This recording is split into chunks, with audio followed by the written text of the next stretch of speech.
What's up, guys? Welcome back to the channel and welcome to episode 18 of C4SVillains. I am your host JB and I am here as always with my co-host Legendy Vash, and we are here with some very special guests. First up, returning guest Sam the Manga Man, and of course the king of games himself, Ray Apollo, and one of the best, one of the most wholesome, one of the most humble content creators that I have ever met in this space, RogersBase. Thank you guys so much for being on this episode with me.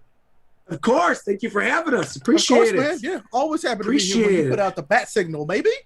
Oh, yeah. Like, hey, You were on our show. You were on our show last night, so it's our choice to be on your shows this time. Absolutely.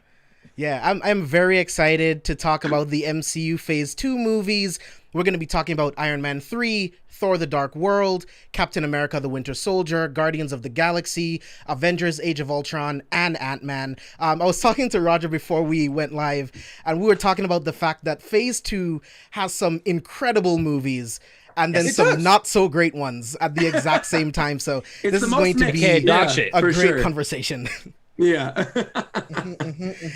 But before we get into the movies, kind of just want to break the ice a little bit and just kind of talk about one piece of news that dropped just like I think yesterday or the day before.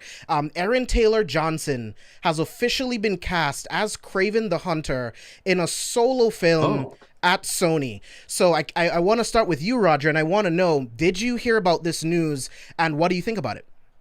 No, you literally just broke it to me right now. So I did not know that. So that's Quicksilver, right? Yeah. So Quicksilver is going to be Kraven. Yeah. It seems odd. I mean, like, are they implementing the Spider-Man Spider-Verse stuff into the MCU?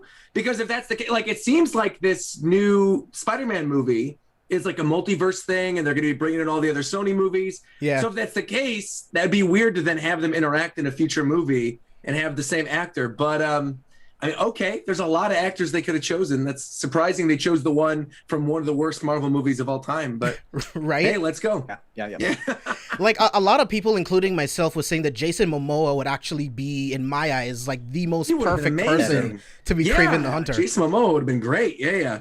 And Sam, to me, go ahead. I was also like, it's very dumb how a lot of people say, oh, but thing is, he's Aquaman in DC. He can't be like in the Marvels. I'm like, his job is a job. If he can be Aquaman, and if they're not shooting for another 2-3 years, he could go shoot a movie as Kraven. There's no problem for that. I mean, James Gunn is making Guardians of the Galaxy 3 simultaneously with the Suicide Squad now. Yeah. So, like, it's possible as long as that it fits in your schedule, it works with the production. It's possible. Like, there's no problem to have one person in one MCU and then one DC.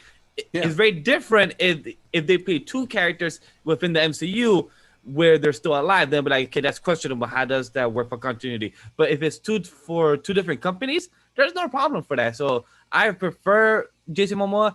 And for the Kraven movie, if it's not Kraven Last Hunt of the comic book, then I don't want it, because that's one of the best comic book issues. And if you're not gonna adapt Last Hunt and you're gonna not know like this origin story, we don't need an origin story. You know Kraven. They're gonna do an origin though. Like they need. Like, I'd rather have him hunt Spider-Man or hunt Venom. That's where it has been the comics and the most entertaining. That's where it's like the best foe for Spider-Man. Like when it's Kraven, it could hunt every type of animal in the world except Spider-Man, except Peter Parker. Like, that's entertaining as hell. So like Sony, as always, like I talk about Warner Brothers, what the fuck y'all doing? Who knows, man? Sam, what do you think about this news? Honestly, it is kind of weird because like Sony loves to do individual movies. First it was Venom, and then they're having Morbius, and now doing Kraven the Hunter. Like, is there any kind of connection between all of them or some of them, or are you gonna like just? It's called the something? Sinister Six.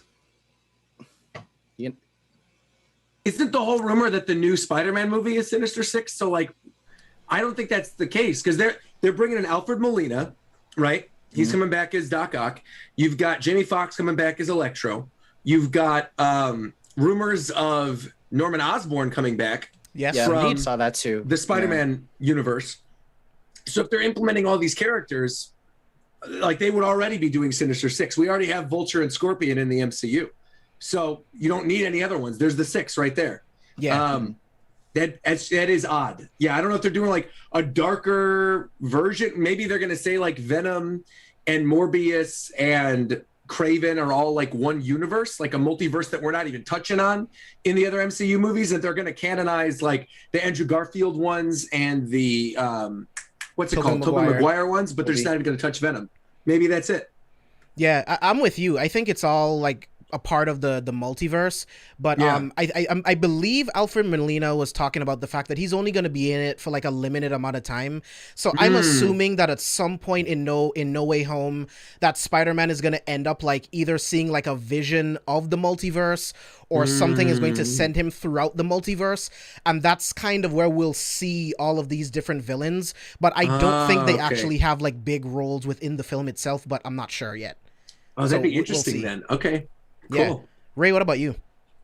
I mean, so let's be real. With this Sony stuff, we've seen this before. They're gonna do their own thing regardless. And I just kind of think that what Roger said, yeah, they're building their own little villain verse, which, you know, rest in peace the Dark Universe, because I guess they're gonna replace it with this, right? Most likely. And so they're gonna have their own little villain corner. I don't think Spider-Man's gonna intersect with it at all, to be honest, like in true format. And they're smart to do that because then they can have their own bag of money over here, and then their pile of money with Disney can be over here. You know what I'm saying? So like they have no reason to combine it from a financial standpoint. But I don't know. I still haven't seen Venom, so I mean I'm not going to talk too much here. But okay, I mean Kraven's cool, but I've only like the coolest I've seen Kraven is when he's interacting with Blade and Spider-Man. Yeah. Thank you. That's it. So here's the other thing that kind of makes it confusing, right? In the Morbius movie, we know that Vulture is in that movie for sure, right? And Vulture, wait, like Vulture from the MCU movies. yeah, Michael Keaton is in the Morbius movie. Like he was in some footage. Yep. So it's like, okay, well, how does that mix in with Tom Holland's Spider-Man if you're telling me that they're also in that same universe? But again, in the Morbius trailer, there's a picture of Tobey Maguire's Spider-Man suit. So it's really confusing. So I'm interested to see how all the multiverse stuff comes into play. You know when what's funny? does Morbius come out, before or after No Way Home? After. Morbius got pushed to 2022. Because then I so could what see about a the situation timeline? in which, where No Way Home, if he is just flashing through multiverse or something, where there's something where Vulture gets stuck in the Morbius one and just literally just stays there. Because when else are you going to do a Vulture thing? Probably never again. Yeah, then he just goes off and gets stuck in that one. He's like, there's no Spider-Man here? Lit, I'm staying. Exactly, I'm staying here. Yeah, right. But no, And he's like, fuck them kids. I'm curious to think, you know, and now that I'm like using my big brain and thinking outside of it, maybe Spider-Verse really did kickstart all this. Maybe that's the one that initially busted stuff. Yeah. There's no reason why it can't be canon to everything else. Exactly. There's literally no reason why. And I'm like, maybe Kingpin literally did actually introduce the multiverse into the MCU. Yeah, dude. Yeah. I mean, like, there's no need to like do a new story for Miles Morales. You just that would be sick though if they bring in Miles Morales, like if they actually bring in the character from Spider-Verse in the MCU. That's and what he I ends want, up here bro. like, what the heck? Well, What because am I remember doing? that's kind of what happened in the comic books where he gets plucked out of one universe and into another, and it's that like, would be awesome. That would be really. I just really want to cool. see and then we get Spider-Man our Spider-Man 2099. movie. That would be amazing. Well, isn't Spider-Man 2099 in the sequel to Spider-Verse that comes out next year? Yes. Correct. It is. That's my boy Miguel Oscar O'Hara. Isaac, right? Yep, that's Miguel O'Hara. One of my favorite Spider-Man. It's obvious why we Same. like him. Oh, okay, yeah. Oh yeah, definitely. It's obvious. I mean, we know. And plus he's Spanish. I mean, that's what I'm saying. There's obvious reason why you like him. I understand. Definitely not because his name is Miguel. Definitely not. That's exactly why. Yeah, but there's some great stuff cooking up in the MCU. Like, I hate listening to people, there's superhero fatigue. It's like, you guys need to read more comics, because if you actually think that Thanos was the best that they can do, far from it, bro. There's so much. Listen, I watched Dark Phoenix, and you know what? I'm going to say it. Superhero fatigue might not be a bad idea. Not in the MCU, though. That movie hurt my feelings and my brain. Fair. Roger, did you see Dark I don't Phoenix? think it's going to be an issue with the MCU. No, I never saw Dark Phoenix. Don't I feel like do Me it. neither. Me Don't neither. do it. I didn't care for it. I took have one not for the watched it team. either. Don't do it. Because I feel Why like they're did going to you? reboot. I think X-Men are probably staying away for a while. Yes. I think what's going to happen is they're going to do for this group of 4, 5, and 6 for the next phases will probably be Fantastic Four and Avengers focused.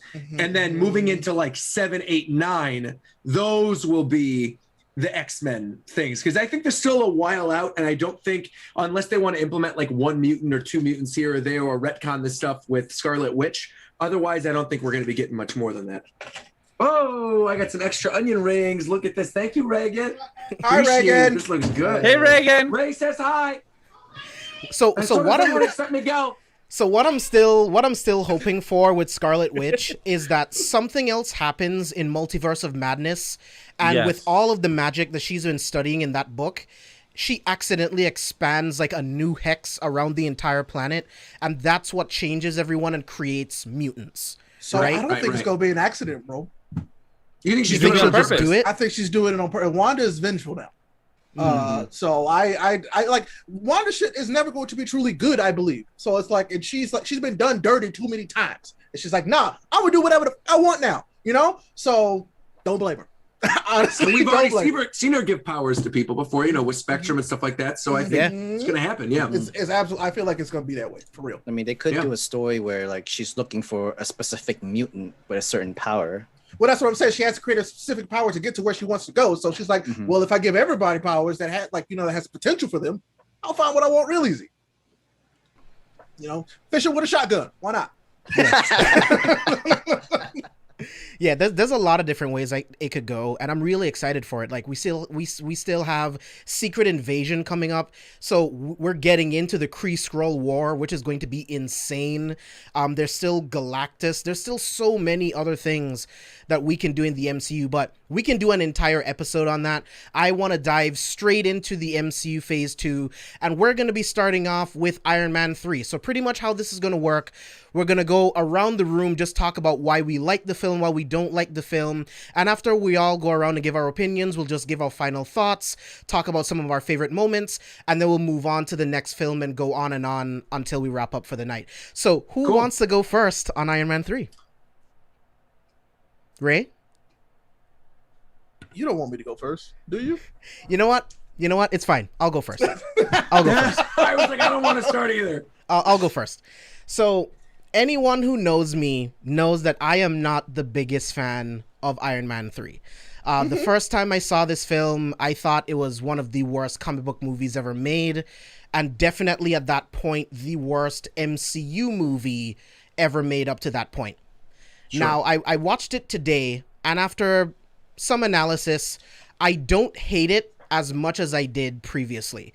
I still don't think that it's a good film, and I still don't think that it has a lot of rewatchability factor, but the things that the film does really, really well are the things that makes me appreciate it. So I'll go into those things. Tony's PTSD. Right? I feel like that was something really, really important. Coming off of the heels of the Avengers movie, it's a good idea to ground that character again, right? He is just a guy in a suit and flying into this wormhole, seeing all of these aliens. It really, really messed him up. So I really liked the exploration of his PTSD to further humanize Tony Stark. In this film, yet again, Tony Stark is responsible for his own demons. Once again, he is responsible for almost like ending the world, right? This film also lays the groundwork for his ideology of wanting to build a suit of armor around the world that eventually leads him into creating Ultron. He created all of these different Iron Man suits so that he didn't have to fight, but he could still protect the ones that he loved, right? So these are all things that I really, really appreciate in the film. The thing that bothers me the most is I feel like the film had a great opportunity to tell a really amazing story and fumbled it halfway through, and I'll explain. So I wanted Iron Man 3 to be Tony Stark versus the terrorist cell, the 10 Rings. In the first Iron Man movie, we learned that the 10 Rings is compiled of 10 different terrorist cells that came together to create one full unit, right? Seeing Iron Man that just came from fighting aliens to ground him even more to having to fight terrorists, to having to battle against the political implications of flying into the Middle East to essentially kill all of these terrorists. That's not something you can do. An American soldier cannot just go into another country and start killing people. So I would have preferred if it was actually the Mandarin controlling the 10 Rings versus Iron Man instead of this cheap Extremis and this really stupid villain in Aldrich Killian. He is the worst villain in the MCU. He's the most boring. He's the most least impactful of any of the villains in the entire MCU. He serves absolutely no purpose, and he is no different than Edward Nygma from Batman Forever. He's just like Pamela Isley. He's just the big nerd from the beginning that gets a glow up, gets a bunch of money, and decides that he wants to become a villain. And I don't buy it. So weak villains don't lead to a good movie for me. I also feel like the film is way too long. I feel like it has some pacing issues, and I have a huge problem with how cheap the suits, how easily the suits were able to be destroyed. Now, I have seen arguments that I do somewhat agree with that, you know what? Tony isn't in the best frame of mind, so just like how his mind is fractured, his creations are fractured, right? So I can see that, but it doesn't work for me. Right? You still have machines, you still have Jarvis designing and making these suits. Why are they so easily destructible? In the first Iron Man movie, his Mark II took a tank round and all it did was scratch the paint. The Mark 42 gets hit by a garbage truck and it's almost destroyed. There's so many different things like this that just drives me absolutely insane. But again, the biggest thing for me is that I felt like it was a wasted opportunity because they should have focused on the terrorist cell versus Iron Man. But I'll leave it there. I mean, listen, you go ahead. I mean, Roger, if you want to hop in, go for it, bro. No. But this is literally all I'm going to say about it because I am in agreement that you've hit on so many things that I've already wanted to talk about. Iron Man 3 is also, to me, one of the absolute worst in the MCU. I would say next to the original Incredible Hulk and probably Dark World, which we're also going to talk about today. So that was the most. Yeah, I really did not like this movie. I remember seeing this movie in theaters with my dad, just like on a random weekend, like the weekend after it had come out. And both of us coming out of it being like, what is this? This isn't the Iron Man that we signed up for like in 1 and 2. 2 at least was goofy and cornball and kind of stupid, but it knew what it was. 3 was like trying to be serious. And I always hate these villains where it's like you said, Adrian, what's his name? I don't remember. Aldrich Killian. Aldrich Killian, bro. In the beginning of the movie where he's like, no, I have a good idea. It's fine, man. It reminds me of the people who leave YouTube comments saying you absolutely need to do a video on this thing. And then you don't do it the way that they want it. And so they get upset at you and they're like, I'm unsubscribing, bro. I hate this. Well, I'm going to do it. And I'm going to do it better. That's exactly how he feels to me. And so I hate him even more for that. And then the whole whitewashing of the Mandarin is some absolute bullshit, bro. It's like, it is twice in the movie. They do it twice. First with Ben Kingsley, and then they do it again towards the end of the movie, obviously with Killian or whatever his name is. The corniness of the I'm the Mandarin at the end, and they and then that thing blows up after the other pieces go on him. Also, maybe it's a hot take. Ben Kingsley is ass in this movie. Thank you. I've seen so many people being like, oh, but he's redeeming. Like, he's the best part of the movie. He's garbage. He's from beginning to end. He's Who garbage. said that? A lot of people. I would like to mute them on my timeline. They literally did a whole second short film called like "Long Live the King" or something because he was so acclaimed in this role of the fake Mandarin, and then they retconned it where it's like, oh, he's going to meet the real Mandarin in prison. But now we're actually getting the 10 Rings with the new Shang-Chi movie. So what the hell was all that about? I guarantee you, we're not seeing Ben Kingsley again. Absolute trash from beginning to end. Iron Man 3 sucks. Big fat booty cheeks. I'm done. Listen, so you know what, Roger? Booty cheeks are nice to some folks. So let me tell you something. Iron Man 3. Fat booty cheeks. I didn't say nice round booty cheeks. What's wrong with fat booty nothing cheeks, wrong Roger? Nothing. We don't discriminate against fat booty cheeks. Don't do this, Ray. Don't do this. I'm saying nasty booty cheeks. I'm not saying because it's fat or not. I'm not saying that. Hey, listen. The nastiest booty cheeks can be clean. But damn, I'm stuck in the corner. Fair enough. But no, so listen. I do not hate Iron Man 3. And for the longest time, it's like I've never defended this movie, but I always saw the good in it, is what I'm saying. Because I know that there's some stuff in here that's whack. Like straight up. Trevor mostly. Trevor is I was like, okay, fine. But the idea of the Mandarin is, if you really think about it, they've like, what can we do to scare the shit out of Americans? We put together this persona that's bigger than life, that's just completely unruly, like cruel, and seems to be all controlling and calculating. And the Mandarin name is terrifying enough that they decided to use it. Is what I'm saying. So they built this whole facade because they were like, how can we build something that's just gonna scare the shit out of them? And they're like, oh yeah, well, they're scared of terrorists. And then I think they also know the name the Mandarin, and so they're afraid of this title. Right. Is what they tell you. But then the way I see it is that early on in the movie, Tony calls it out as bullshit. Like Tony literally says it's super theatrical and they're using South American tactics. That doesn't make sense. Yeah. And I'm like, so Tony knew, he saw through it immediately. And then when he shows up, he's like, okay, I just got to be sure though. And he's like, oh, okay, so of course you're fake. And it's like, I get it. And so what you were talking about with him fighting terrorists earlier, Iron Man can no longer just go and show up and fight terrorists. He can't. He rolls with the Avengers and just literally fought aliens in space. If Iron Man showed up over in Afghanistan, it would be a world issue. Like that's just what it is. He can't. He couldn't do it. I think that's what I wanted them. Though, right? That's what I wanted them to explore. That's my point. That would have been good. See, but there's a problem with that. You know why? Because with that being political and like they charge it that way, everything would have had to been very political leaning going forward. Well, while I'm not mad about that, we get Winter Soldier in the same phase. So, but Ultron, Winter Soldier, what does Winter Soldier do? It takes down S.H.I.E.L.D., a fictional organization. I guess that's true. That's true. But it's like I get it. Like it's like that would have been super cool. But I feel like this movie was more about Iron Man facing his demons and him, which his demons literally are him, is I think what the movie's trying to tell you. Right. He was his own demon. Right. Yep. Because he himself made Ultron. But I mean, he made Ultron. He made Killian. He brings it up multiple times. And the thing with the suits, James, I can understand why you'd be upset why the Mark 42 was so brittle. Well, think about this. None of the other suits came in pieces like the Mark 42.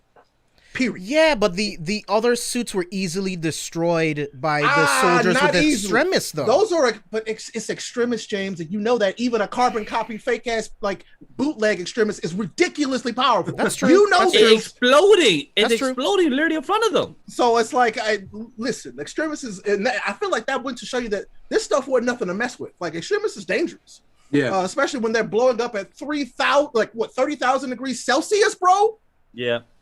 Okay, there's a lot of power there. You just reminded me of something too, is that they set it up perfectly for rescue in this movie, and they just don't do that. Well, they wait until Avengers Endgame to do it. Which I feel like that would have overcomplicated those movies too. I feel like at that point, but still, if they wanted to do that, instead of doing like the cheap thing they did in the movie with like giving her powers temporarily or something, they could have easily been like, done something with the rescue suit. Yeah, which exactly. And one of the suits that came should have been a rescue suit. If Tony's whole thing is to protect Pepper, he built 40 something suits, bro. He could have built the rescue suit for himself. Listen, it's Tony Stark. He wouldn't have thought about that. He's so self-absorbed at that point in time. It's after this movie that changes, literally. Tony Stark literally changes in this movie to become more of the, okay, I should think about other people, the suit around the world, except he takes it to the extreme. No, I'm saying? The best thing about the movie that I think you just brought up too is how other people sort of help him change, and we get the introduction to that kid. And the best thing about this movie is that the kid shows up in Endgame at Tony's funeral. Yes, and I was like, and that hurt my heart. When I saw that, I did cry. Yeah. But anyway, like this movie, to me, it's not bad because it is a Tony Stark movie first. And there's something I want to bring up to you. It's just like, so Tony is having these severe anxiety attacks because he's realizing that he is a mortal man with a lot to lose. Right. And in this movie, he loses everything. Everything. Yeah. And so it's him coming to terms with, oh, yo, I'm literally just a dude in a suit flying around. And there's aliens, and I flew a nuke into space, and if I had failed, all these people would have died, and I would have died. There's so much weight on him at that point, because he's like, oh no, wow. Had I not done that, we all would have died. See, and it's like, so that's what I love about the film. But what I wanted was him to face a real grounded terrorist cell, bro. See, he wouldn't have been able to focus on himself and become who he became at the end of that movie had he had to go take on a whole nother literal army. But like, I mean, he does that with the Extremis soldiers, though. So what would have been the difference? I think you both could have had your own movie had they just not gone with Mandarin. I mean, you could have done something where it wasn't the Ten Rings, where it Mandarin was built to be a facade on purpose. Like at first, I was mad about it because he's like the arch nemesis of Tony Stark in the comics, isn't he? Yeah, but I feel like I'm glad they didn't actually use the Mandarin because they wouldn't have done it right. Yeah, exactly. Yeah. Like they would not have done Asian like representation on screen at that time right. They wouldn't have done it. I'm glad they didn't do it. Agree. Yeah. So like I'm fine with that. Like I'm actually completely okay with it. They didn't actually do the magic because they really would have screwed it up. And then guess what? You have another evil Asian character that knows magic. Okay, yeah. We don't need that. Right. We don't. So we're gonna get it done right with Shang-Chi, and I'm so damn glad. Oh, I can't wait for the movie. It's gonna be good. God. Yeah. But no doubt about it. I'll be honest. Like them showing like this movie's literally about Tony, and that's what I wanted. It's about Tony with this Aldrich Killian dude who has a beef with Tony, who doesn't even remember him, by the way, because he didn't need to.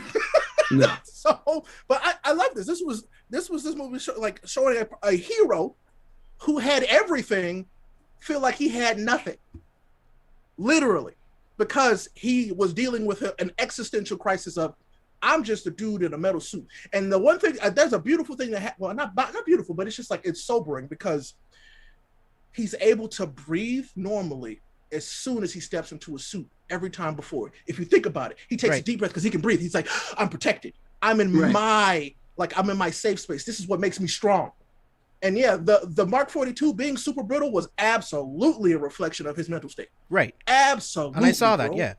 And so I'm like, yeah, no, I get why it was so brittle. And, I just think this movie was well done in certain spots for Tony Stark.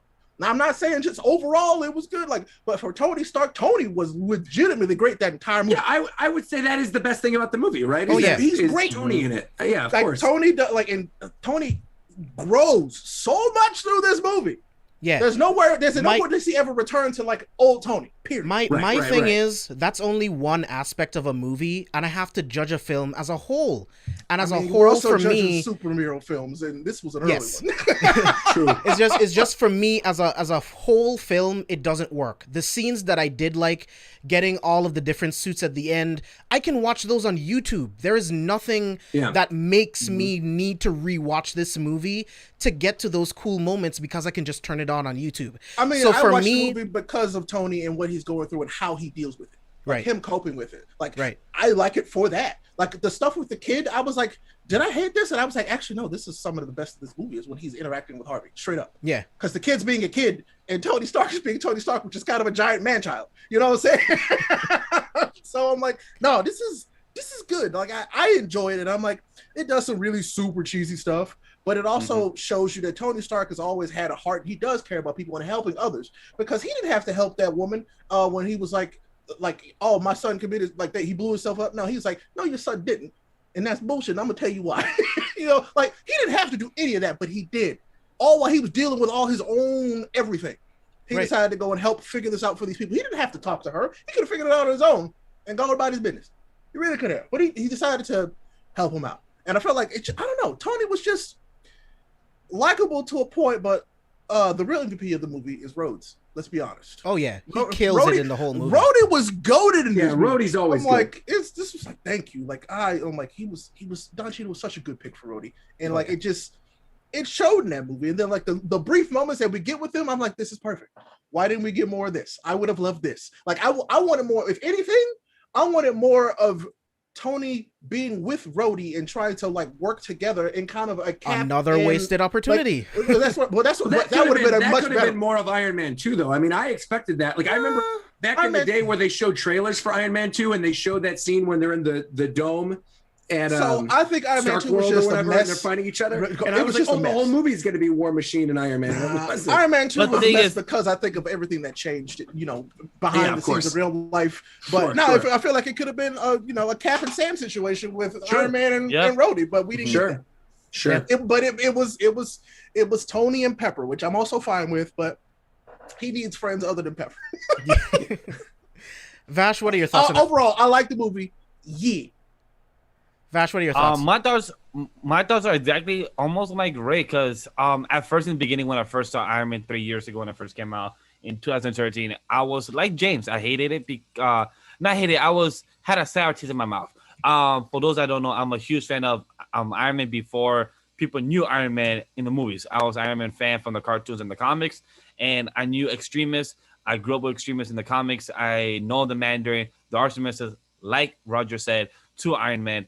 So when I watched this film, I was like, all right, cool. I knew it was Shane Black film, so I knew this would be a different type of film. Shane Black has his own style. So that's one thing that I was already ready for. So once I saw the thing with Trevor and everything, I was disappointed, let down, mad. But I was not shocked because, again, it was directed by Shane Black. So that's his style. For people that have not seen this film, go check it out because it has a very similar style to Shane Black's stuff. But after years later, like James, I have watched the film a couple of times and I have grew to like what it is because of what Ray said. It's a Tony Stark story, not a MCU story. It should have been both an MCU with a Tony Stark story just to evolve the characters like Rhodey and the surrounding characters like Extremis. I'm still mad about it. They made up for it during the later on of the films with the Avengers stuff, where he grabbed with the nanotechnology and everything. It's not really Extremis. It's kind of like in the comics, but it's not really like it. But like, But I prefer Extremis more because he's literally in delve with the technology. But the Mandarin, Ray said it on point. At the time, comic book movies did not know how to hit the type of demographic with Asian community and actually hit the race where those combo characters are. And I'm happy that we're getting Shang-Chi and the 10 Rings finally, and gonna hit it right on the nail. And that's a whole Asian cast, and I'm excited for Shang-Chi. In the comics is one of the top 10 most strongest characters in combat. So to actually see it in the big screen, I'm excited for. And for the Mandarin, I'm excited to actually see the real Mandarin now. Was it a hoax and was it planned like in the beginning? Yeah. But am I still mad about it? I kind of forgave it. Fuck it. I let it go. It is what it is. Is comedy in that aspect with the Trevor and everything. He said actor. I'm like, all right, cool. You're an actor. I hope that guy Trevor more gigs in the future. Unless my dude got snapped for 5 years, so I guess he lost some jobs. He went to jail, bro. Yeah, I was gonna say he went to jail and got kidnapped by the real Mandarin. So it's over for him. I don't think he's living. Also, with you guys talking about the Extremis stuff, I had no relation to Iron Man in the comic books at all. Didn't even know it was a thing. So I just have been Google searching Extremis. Extremis is fucking lit. First off, it's a virus. First off, yes. It's not like some manufactured thing. And the other thing I'm seeing on here, I completely forgot about this. They did a stupid tie-in with this with Agents of S.H.I.E.L.D. I completely forgot about this. They did. Where they have John Garrett gets it, and then John Garrett, forgot about this. Oh, they did Extremis better in Agents of S.H.I.E.L.D. than the actual movie of Iron Man 3, which is very sad. What in the world? So I I think Roger's actually being on the show at this time, and I didn't remember. That's how forgettable You did? Extremis is. Yeah, I was talking to James about it. That's Agents of S.H.I.E.L.D. was one of the first things I did social media for when I first moved out here. Agents of S.H.I.E.L.D. and an ABC show called Selfie. Yeah, those were the two. So I knew about Sophie. Wow, did not know that. Yeah. I learned something new about Roger. Wow. But I literally just forgot about the whole thing because they're bringing it up. Yeah, it's the whole thing with season 1. Yeah. Yep. That's literally the world. I completely forgot. That is literally the whole story about season 1 with Extremis, and it's very disappointing. But they did it better than the actual Iron Man 3. The Iron Man 3. You're right. Yeah. Right. It's very sad because, but James, it's because they had an actual 23 episode to build Extremis in the story. But with that, instead of having like a gas or like a needle go in and you get Extremis, it was like a centipede on your back or on your arm, and you get the Extremis into the virus inside your body. Right, you're on mute. I hear you. Yeah, that was like the first season. Yeah. I remember that. The first Yeah. That was like the first season of Agents of S.H.I.E.L.D. Yeah. Yeah. Yep. Wow. My whole brain just exploded. But no, yeah, there you listen, go. See? Had they done actual Extremis, Iron Man would have been too OP and everybody would have complained. That's all. Yeah. Roger, for those in chat that are interested in Extremis, go check out the comics. My man, what Ray said, he's OPSL in the comics. Yeah, check it out. Tony Stark. It's I think like a 12 issue run or something like that. So it's very good. I highly recommend to anybody. But my overall thoughts of Iron Man 3, it is what it is. Could have been a lot better, but on my end, I knew it was a Shane Black film. I knew this was going to be a Tony Stark film instead of a MCU film. The writers, the directors, Kevin Feige should have agreed with Shane Black that if you're going to do a Tony Stark film, you should center with the story with the MCU as well to put the continuity. But there was in the early stages because they're not like aka Star Wars is like the sequel, like they don't know what the fuck they're doing. Here they was just trying to do the Tony Stark film with Shane Black, which they did much better with than the Star Wars stuff that's going on right now, because that's like a little 5 years type of difference. But overall, I had a good time with Iron Man 3. Definitely not the worst of the films, but it's definitely in the lower numbers, 18 to 24 around there. So it's up there. Rewatch compatibility, not much, but if you want to watch it every once a couple of 5 years, is there. Would you be entertained? Like James, go to YouTube. That's it. You watch the highlights. For some people, me, I will probably watch the film and just still have a good time with it because it's a good Tony Stark film. Yeah, Sam, what are your thoughts on this? Okay, so I watched this in theaters first time, and like I was young, I was naive. I have no idea what was going into. All I care about was seeing Tony's other suits, and like literally that was like the first time watch. It's like that's really what they're advertising in like trailers and shit. It's just you see the whole many kind of suits, and like James said, you could have just literally watched the YouTube highlights of that part of the scene, and I think you would have been good and done all set.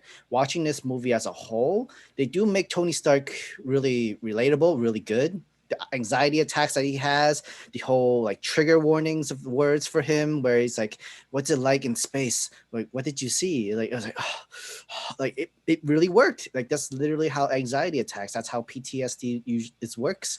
You has that trigger words that like, you see. Like he even tells Henry, like, "Yo, no, I do not even say those words. Like, why do you have to let me do this, huh?" Like literally, the man child he is, he literally exposed himself where he has his real anxiety attack. The first exposure where you have Jarvis is like he's in the suit. It's like, is there something wrong with me? Is there a disease? Sir, I think this is the first time you're having an anxiety attack. Like, what? Like, literally the first time you would see. It's really well done from that kind of perspective. As the whole, it's passable, but at the same time, the script was horrible for Iron Man 3. Everybody was just like, the words were cheesy. The motive from the villain was horrible. His whole like, when I was supposed to meet you up there, like I waited there for 25 minutes and then I was thinking maybe I should just end it all, But then you gave me a gift. You gave me a gift of opportunity. Like what kind of, who wrote the script for this bullshit? It's horrible. It's just fucking horrible. And like there were like some moments like it's great to have Tony and the relatability, but what kind of got me like didn't really work so well was when like the kid tells him like since you're always like you're having this anxiety attack and you need to think something where you can trigger you to relax, why don't you just build something because you're a tinker. And then instantly Tony just I did really like that. Same. I had a little bit of a problem with that, And then like in the same, and then the next scene, he goes to Home Depot to literally create his own weapons and go through a whole like. Because he's a genius. Those drug mob boss kind of went to Home Depot and came out with an arsenal. Also, it's called marketing and promoting Home Depot as well. Exactly. They probably got good sales for a good month. Ray, you're mute again. Ray, you're mute. We can't hear you. Oh, can you hear me now? Yeah. Yes, we can. There's a lot of product placement in that movie if you really pay attention. A lot. Mm-hmm. They showed off the e-tron from Audi like way before it was actually ready. It wasn't even a real thing. It was just like basic prototypes. So I was like, that's hilarious. But there's a lot of Marvel movies that have car tie-ins. Like I forgot, I was watching one relatively recently and it came up again, and I was like, oh, this is very blatant. I didn't remember him driving up to Avengers headquarters in this car. Probably. Oh yeah. I mean, wasn't it the new e-tron in Endgame? I think in Endgame, I think it was actually. It was. Yeah, you're right. You're right. It Audi and Acura. Those are the two they have in every movie. Yeah. They all get promoted from Hello Kitty and Ant-Man and the Wasp. Yeah. So I think they lost their like Chevy sponsorship, and so that's why they decided to kill off Shield. Because remember they would drive around in the black like Suburbans all the time. What was Nick Fury riding around in when he gets? I think it was a Suburban. Yeah, I'm pretty sure it was a Suburban. Yeah, they lost that sponsorship, so they were like, "Oh, we're gonna blow up the whole company that uses it in the universe." That's funny. Agents of Shield down. That's it. Yeah. But Sam, go ahead and finish your thoughts. But yeah, like it wasn't like a horrible movie all in all. It's just that the scripts, the villains was just not great at all, and what kind of the story that you could come up with Iron Man 3 was not great. Even if they were not to mention Mandalorian, if they were to just mention a different group all in general, I think would have preferred it much better. Especially when like they're trying, like with Mandalorian, like is there some gonna be magic, or are we gonna have like a whole Conkling thing? Because we literally had, before the movie came out, we had ideas like, all right, we're introducing a little bit of magic into an Iron Man series and giving him a good villain. Nope, we get something literally the opposite of what we were supposed to get. It's just an image of war, literally having visuals and time in the movie, and then literally having a whitewashed man telling, fortune cookies is not technically Chinese. Neither is a China theater. It's actually just a faux fake. Like, who is this guy? Whose man is this? Whose man is this? Whose man is this? It's an actor. Like, it was just horrible. And then he turns out he's a joke.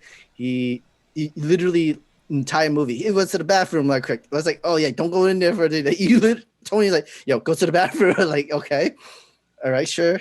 I was having an issue, but I resolved it on my own. Like, okay, this is just forget it, kill it. And then, of course, the whole second whitewash of Killian saying, I am the Mandalorian. Like, oh, Lord. Jesus, Lord, save me. Yeah. Kill the movie now. Kill the movie now.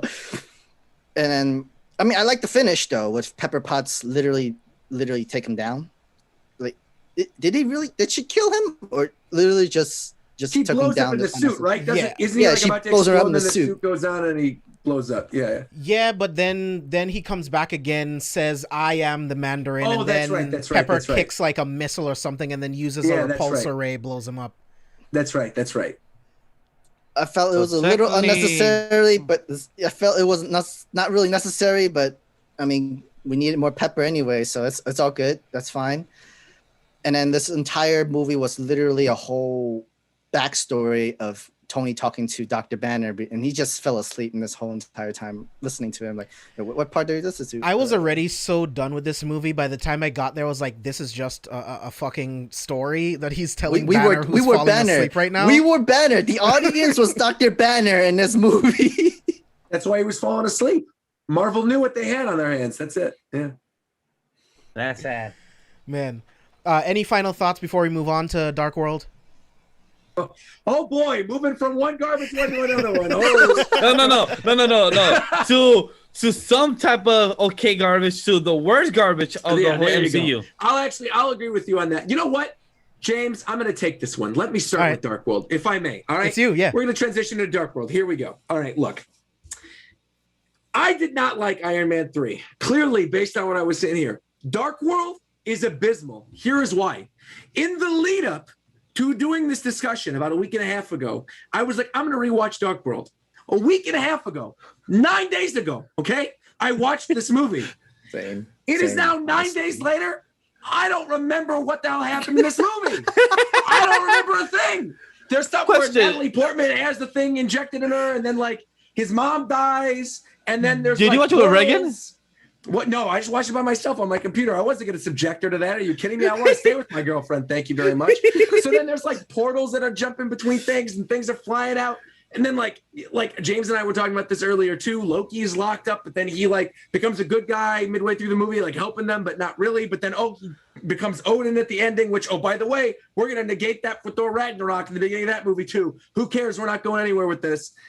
Absolute mess of a film. Could have done without it. The only reason this film exists is to set up one of the other Infinity Stones, and they messed that up. They managed to mess that up too, because it's not even a stone. And they joke about it in Endgame.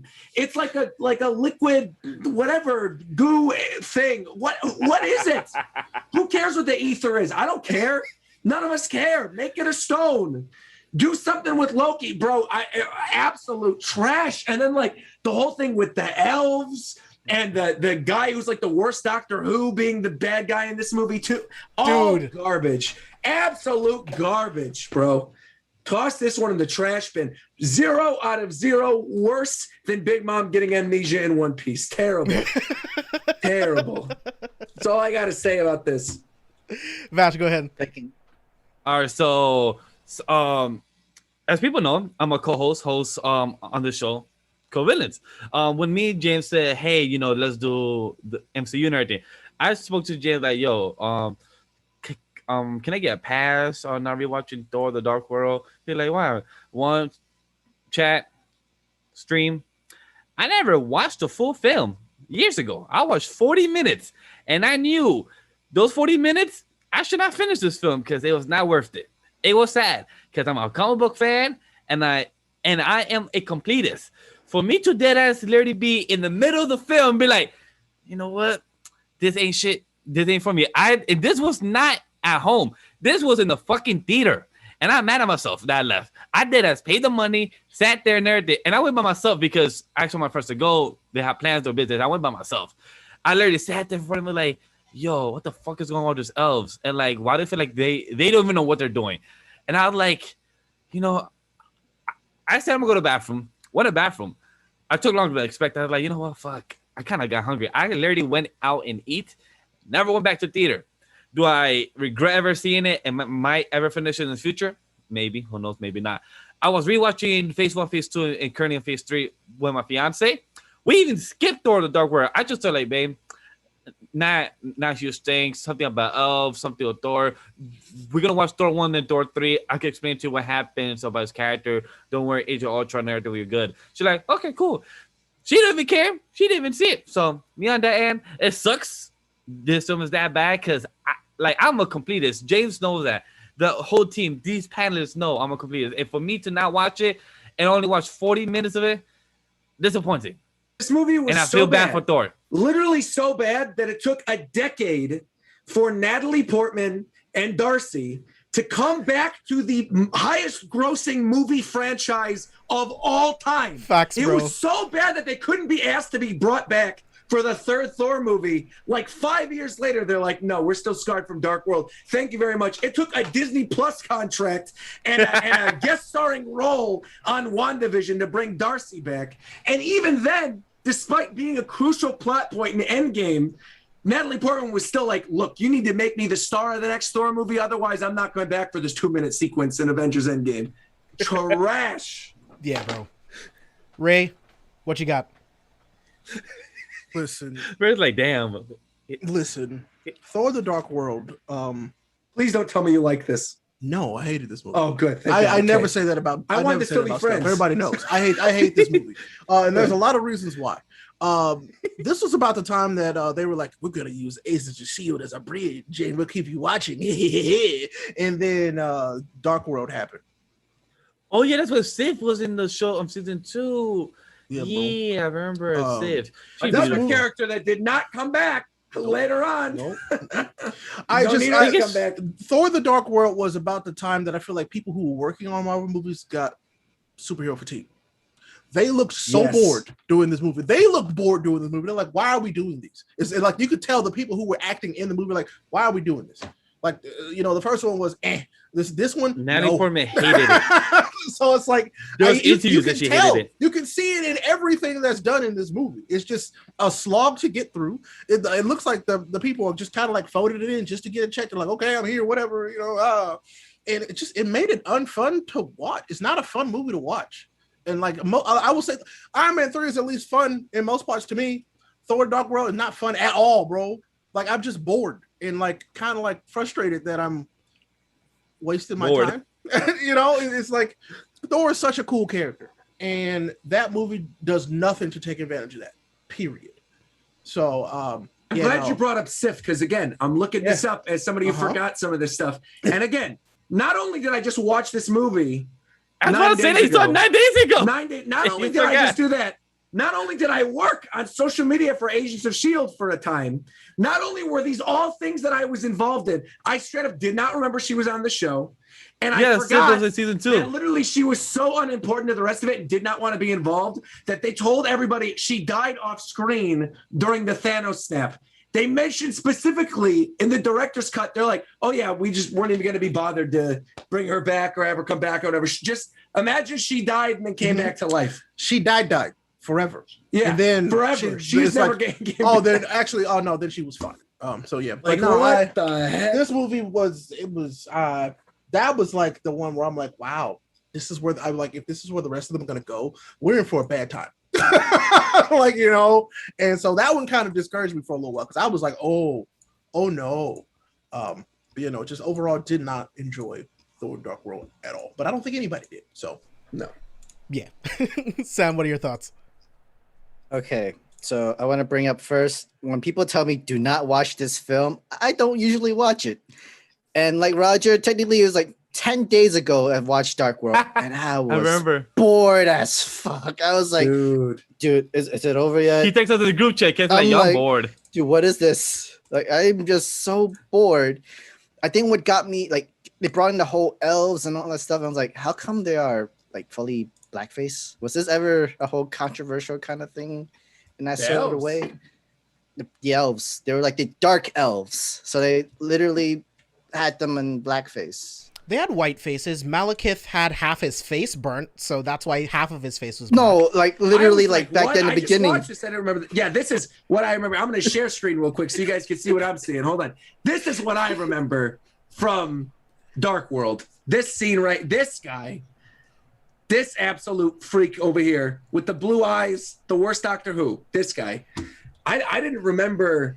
Was it after was it the ether or something like that? When he absorbed the ether. The ether, and then ether. I was like, I'm not touching that anymore. Especially this movie. Now. I was like, I don't want to do this anymore. I was so bored. I'd rather watch Iron Man 3 a couple more times than to watch Dark World. Like literally, the first watch of Dark World. I'm bored as hell. I'm kind of offended for some reason, and I don't like this at all. There's something wrong with this movie in general, and I was just... It ruined my night that day. I know I was watching that at night. I was like, how do I go to sleep after that bad taste in my mouth? You was a trooper to watch the whole film, because I didn't even sat through I appreciate the film, you, Sam. You was a trooper. I mean, like, I listen to you guys. If you tell me not to watch something, okay, I won't watch it. I won't touch whatever. And then, like, we have to talk about it in this review. All right, how bad are we going into? Yeah, it was not enjoyable. It was so boring. Literally, I was just on my phone just listening to whatever dialogue. Honestly, I didn't remember anything. I literally, Roger, I didn't remember anything the time I watched this movie. It's so it's so forgettable. To the point where, like, what was the point to even watch this movie? To kill 2 hours to just listen to some people learn about the reality. Again, it's messed up because it's genuinely very important. This one is one of the essentials if you want to watch the Avengers trilogy, which is again so messed up that it's that important to the canon, and they screwed up this bad.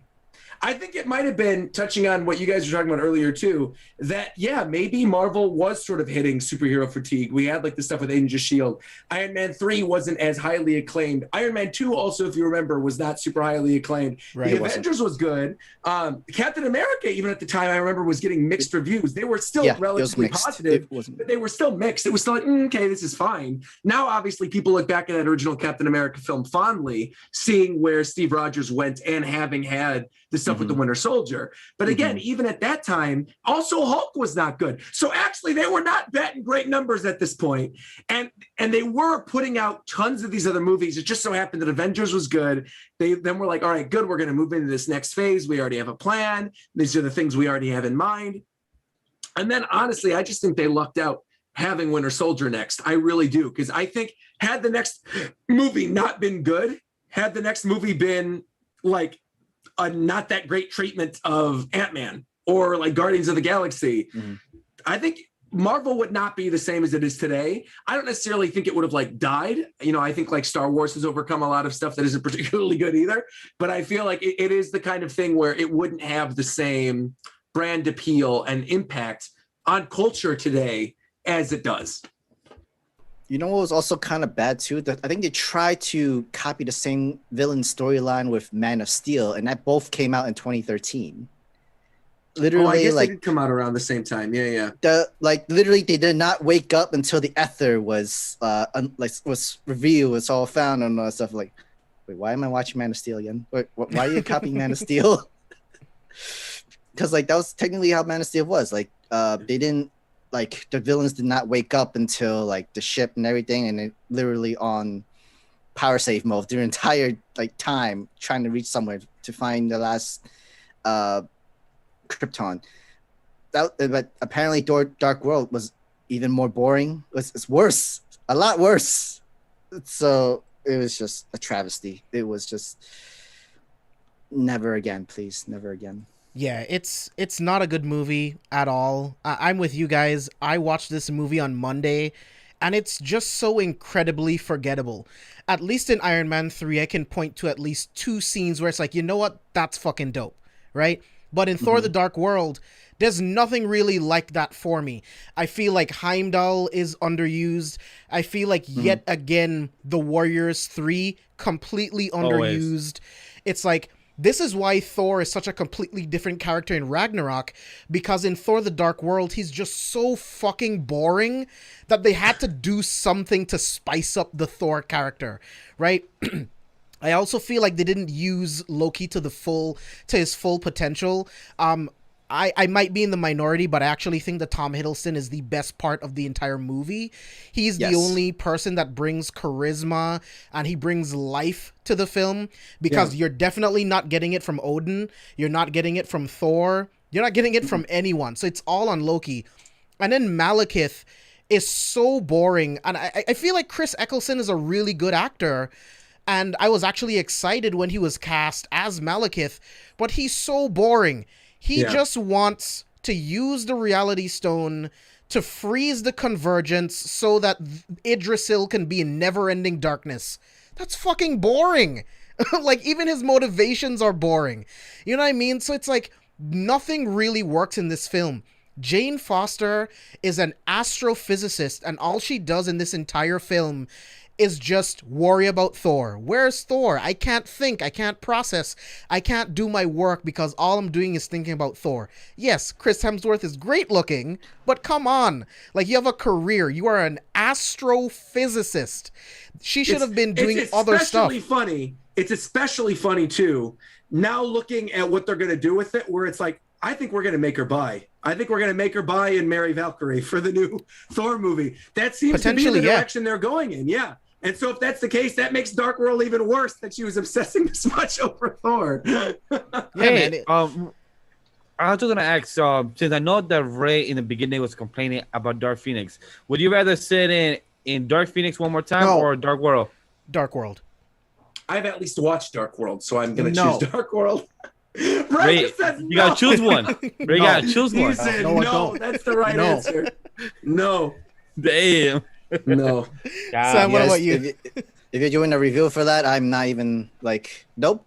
I'm gonna continue to people just say never watch this. Do not ever dare watching this. Okay, nope. I mean, I have to go through Dark World because I have to go through the whole entire phase 2, which I'm willing to take one for the team for, but I would not go for Dark Phoenix. No, I'm sorry, guys. Yeah, this film literally only exists to introduce the Reality Stone and for us to get the answers as to how the Collector got the Reality Stone. Besides that, this movie has no purpose. It's absolutely ridiculous. I'm not saying it has to be like the comics, because in the comics, Malekith actually uses the Casket of Winters to freeze the Convergence in order to rule over Idrisil. I didn't need them to do that because we already used the casket in the first Thor film, so that's okay. But I felt like they could have done something else. Like, why do you need the Reality Stone just to put Idrisil into complete darkness? Why do you need to alter reality to encase the existence in darkness? So that also never made any sense to me. I don't know, man. This film just has a lot of issues. It's extremely forgettable. And again, it really only exists to set up other movies. And it's not a film that I will ever rewatch again. I only saw this film again and Iron Man 3 because we were doing this for Villains. I never plan to watch that movie ever again. Any final thoughts on Dark World before we move on to an actually incredible movie? If it was even on FX and I had nothing else to do and couldn't change the channel, I'd leave the room. To be fair, my dad watched this on FX a couple years ago. It happened to be on FX, funnily enough. And he's like, I don't think I've ever seen this one. And I was like, oh, yeah, this is the one you don't have to. And he changed the channel. So there you go. That is actually I would watch Iron Man 3 on repeat for like weeks. Exactly. I feel the same way, Cameron. I would watch Iron Man 3. That's how bad this movie is. On repeat. Wow, damn. Unbelievable. That movie. Wow. I think the camera knew the question I was going to ask, because I was going to ask, would you guys want to eat pancakes with cheese or watch this film instead? I'd rather eat pancakes with cheese. I'd rather watch the film, actually. No, just because you have your name like that. I think that's the only time I will get that answer. That's why I said, I'm like, you know what? I'm going to get this opportunity. No, because I'm going to watch Dark World. I'm actually watching Because you also didn't clarify what pancakes, because if they're potato pancakes, that's not going to be that bad. I'll put potato pancakes and some cheese on potato pancakes. Maybe because not Roger's a slice smart. Of cheddar, but I'm not Roger's smart. Yeah, potato pancake is probably much more. Of course, because of course you put cheese on potatoes all the time. That's fine, but on a regular pancake, maybe not so much. I'm not slapping a piece of American cheddar cheese on the top of a beautiful buttered pancake. Not happening. Even. Anyway, James, next one. Yes, let's move on to an actual incredible film. I kind of want to kick this one off again, but because this is my favorite MCU movie, period. Captain America. Yeah, out of all of them. Okay. Captain America, even in the comics, is one of my favorite comic book characters ever. I've mentioned this before. Like, the reason why I love Steve Rogers so much is that because he was a hero before he got powers. He wanted to put his life on the line to do what he needed to do to protect the people that he loves and the country that he lives in and adores before he ever got powers. So that was something that always truly resonated with me, and I absolutely loved him. And then when Chris Evans got cast, this was perfect casting. I think he's absolutely amazing in the first Avenger. And then in Winter Soldier, we see a slightly more jaded Captain America, like coming into this new world where it's not a war world anymore. And then we're actually dealing with S.H.I.E.L.D. wanting to put up these helicarriers to literally murder people before they even commit crimes. So watching Captain America fight against injustice from within our own country, that spy thriller aspect of it was something that I really, really appreciated. The score for this film is one of my favorite scores ever in the MCU. That opening sequence is one of my favorite opening sequences in any MCU film. I'm getting goosebumps just thinking about it. When Cap jumps out of the plane into the water and we get that epic score, he gets onto the ship and he just wrecks balls on all of these guys. I love the camaraderie between him and Black Widow. You can tell that they've been on missions for a while at this point. And then I thought this was such a great introduction to the Falcon in the MCU. Yes. This is just a guy that was just running one day and just happened to be running with Captain America, and then he becomes an Avenger. Eventually, he becomes Captain America, one of Captain America's best friend, and eventually his successor. This film is firing on all cylinders. I love the fact that, you know what, the villain of this movie is the government, bro. The people that is actually supposed to be there to protect us is actually the worst thing that could happen. And to think, much like Tony Stark, to think that you put all of your demons to bed only to find out that Hydra never went anywhere. You've been in ice. You sacrificed your life. You were in ice for 70 to 80 years, and Hydra was just getting stronger and stronger, and he had to put them down. The elevator fight sequence is one of the best fight sequences in the MCU. The highway fight sequence with Winter Soldier, when he was doing all of the knife flips, and the score for that fight, absolutely amazing. Another one of my favorite moments from the film is something super simple, is when Winter Soldier is running on top of these rooftops and Captain America is running through the building. He jumps through the glass, throws the shield, Bucky catches it, just stares at him and throws it back, and Cap has no idea what the fuck just happened. This film has everything. It is absolutely perfect from beginning to end. Amazing acting, score, cinematography, the stakes, everything is on point, and that's why Winter Soldier is my favorite film in the MCU. Right on. Who wants to go next? So, I mean, for me, this one's absolutely in my top 5. Don't get me wrong. I love Winter Soldier. It's great. This was the turning point for the entire MCU. I tell people this all the time. If you really think about it, this is the one where they really took a step back and they were like, hey, yo, Dark World, what the hell? And it didn't. They realized it was not received well. They didn't do it well. They're like, what do we need to do?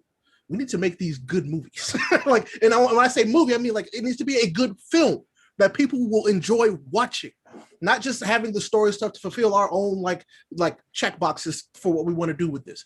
It needs to be an enjoyable film, and they did that with this movie. This movie is, like James said, it's a great movie to watch. I can watch this movie whenever it's on TV, or if like somebody's like, what we want to watch for bored, and we want to watch a superhero movie. Winter Soldier is great. It's easy to watch. That's the best thing about it. It's easy to watch. You don't have to know a whole lot about this universe to enjoy this movie at all. So it's like I all the time would tell folks that Winter Soldier is the one that, in my eyes, saved what we have now as the MCU. And actually, to hop off of that, if I could, go for it. I feel like the Russo brothers were given the rest of the really major ones because of how good. Because they cut their chops here. Exactly. That's exactly right. Exactly. I think this goes back to what we were talking about with Dark World, right? Where it really could have been a trajectory of all the Marvel stuff going down. But just like you mentioned, and just like James talked about, you were going off. You hit on like every single thing I wanted to talk about. I was like, all right, James. By the time I was done with that, you're like, who wants to go next? I'm like, you said it. Yeah, me too. I'm like, I'm good. But do we miss anything? I do feel like talking with the Russo brothers is, again, so crucially important because, again, they nailed the tone of this film. The characters that were introduced, just like you said, right? You know, I have everything about it, I think, is fantastic.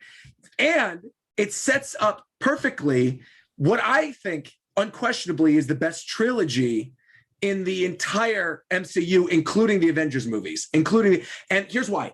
If you include Endgame and Infinity War is one thing, and you include Ultron and you make those 3 movies, I think of Iron Man, Thor, Captain America, and Avengers, Captain America is the best one. Because Winter Soldier set up all the stuff that happens in Civil War, even with Crossbones, because Crossbones gets introduced. He's like, sleeper agent for Hydra, whatever, gets messed up. That sets in place him wanting to suicide bomb at the very beginning of Civil War, blowing himself up, Wanda throwing him into the building, which then sets off all the stuff with the other superheroes, with, Wanda being part of the Avengers, setting up literally everything to come moving forward. The only reason why this trilogy is the best one is because they introduced T'Challa in this trilogy, but that's fine. Also true too. We were just talking about that before. That's my favorite MCU. That's movie. true. Like, they give me Very T'Challa. true. Like Steve Rogers is cool, but like T'Challa is T'Challa, bro. So that literally was his introduction with Civil War. Exactly, and it was so good. It was my favorite part of Civil War, straight up. But, I never freeze. But finishing up Winter Soldier. Winter Soldier just is a damn good movie. It's just a really good piece of like media overall, not just outside of the MCU. Even I feel like action movie wise, it's one of my favorites. Period. Oh yeah, because it's that damn good. So no, I would. Yeah, this is a great movie. And it is the best movie in this sect of the MCU. Straight up, easy. Yeah, and I'm agreeing with you too that I think it's a top 5 for Marvel for sure. Yeah, I don't know if I would. Say top 5. Top 3. That's really difficult. I'd have to go back and rewatch them all over again. But, like rewatch it's all the ones in the top 5. It's easy top 5 though. Yeah. Definitely. Yeah, Sam. I was gonna go next. So rewatching Captain America: Winter Soldier, watching it the first time, I loved it. There's so many Easter eggs into this movie, and then like so many like stuff that you can find from there. Correct me if I'm wrong. This also was the first time you see Nick Fury being a motherfucker. I mean, he's always been a motherfucker from every other movie, but literally when he's in his car, be like, "Wait for it," boom, and then literally driving, literally taking down a whole entire like a squad of like entire soldiers, and literally escapes from the sewers. He planned everything so correctly, and it was just the best. The score He's the for best spies of spies. His secrets got secrets. Nick Fury being Nick Fury, and I loved it. He did a fantastic job. And like, what's so great about the thing about I don't like is like I hate Civil War, and that's a little bit more now because Winter Soldier is so good. That's like, oh crap, so Civil War is a step down. Like, and I actually kind of like with Civil War. I was like, oh damn it, oh no, like Winter Soldier. I remember when I was rewatching this, there was many times where I had to go back to essentially, wait, what did he just say? Wait, hold up. Easter egg over here, comic book fan stuff like, wait, whoa. That's right. There's the moment on the rooftop where he's mentioning like, oh, people who are threats to us, and blah, blah, blah, blah. Stephen Bruce Strange. Banner, Stephen Strange. I was like, Stephen what? Strange. What? And like they also like did throw some curveball maybe because they also had like Moon Knight, and they also had like That's right. Or like they had like Artemis Cho into that. Yeah. Oh, they had Amadeus in there, didn't they? Yeah. He was the kid in college graduate. Yes. He was like a high school kid. He was a young kid. Yeah. They had Amadeus Cho. Genius. And then they brought his mom in later on. I'm like, yeah, boy. Yeah. It's Cho. It's like they have it. They have these set up waiting for us. It's all in time. Yeah. It took a long time, but I'm hoping we can at least see him in like Spider-Man or something like that. But for sure. Be awesome. And then These things take time, bro. I'm glad they're taking their time. They are taking their time. This was literally the milestone because everybody had low expectation after Thor: Dark World, and then you go into Winter Soldier never expecting this. Like, wait, what? Oh my god, this is actually fantastic! Like, whoa! Like literally every scene by scene, the moment when they're like about to kill, like the secret Marvel heroes, including Tony. They call him Anthony Stark. It's like, yep, that's his actually real name, Anthony Stark. The establishment and there's a whole formula. Like I've spent the rest of the whole doctor's like, I spend the rest of my years putting my brain inside a computer, but also creating the algorithm of every future heroes, people that are important and everything. Like, oh crap. Oh no, okay. And then there's so many theories that came up with it. Why not just literally this entire formula could literally be the same formula we would have to establish the next Avengers or to establish the next teams or everything like that. They also acknowledged the Howling Commandos, even though there weren't the monsters like werewolves and mummies and all that stuff. It was Nick Fury's old I wish it was. Yeah. I really wish it was. I honestly wish it was. They literally hinted so much. It was like a whole comic book fan movie. Captain America: Winter Soldier was a whole comic book fan movie, or like. And the thing is, not to cut you off, but I think you're right, Sam, because the thing is, all that stuff is there, and as somebody who doesn't know any of it, I wasn't like, wait, who are the Howling Commandos? What is it like? Who's Stephen Strange? Like, I knew Stephen Strange, right? Yeah. Because a lot of people do. But all of those other things that you talked about, they're awesome for those of you who know, but it's not essential to the viewing of it to be like, all right, who are these people again? How were they important? What movie were they in? None of that. It was his own self-contained story. And I think the other thing too that you were touching on is the scene where Robert Redford reveals he's the bad guy, right? Where Winter Soldier shows up to the house and he's talking to his maid or whatever, and they have the conversation. He's drinking the milk. Also, all these evil white guys all drink milk in the movies. I don't know what's going on, but he's drinking his milk. Hey, Roger, I'm just gonna say it, bro. Hey, evil white guys are just weird in general. Look, I don't drink milk like that. All right, I don't Thank drink God. milk If like you that. drink milk like that, you was an evil I white was drinking dude. milk. I'm just Roger, saying. you but I are an promise evil it's white not guy milk. that you never told us? Wow. Damn. But that moment Exclusive where here. she comes back and he goes, "Oh, I'm so sorry. I wish you would have knocked." Boom, just like right out of there, sets the tone for the rest of the movie. Even the scene near the beginning, I mean near the end, with the little key cards that like burn your sternum. Yeah. Great stuff, really good stuff there. Yeah, Literally, there was stuff that wasn't really full on important. Like you said, like they just brought up small facts in some comic books, and it's like because even the missiles, they're all the targets. It was just all former military soldiers.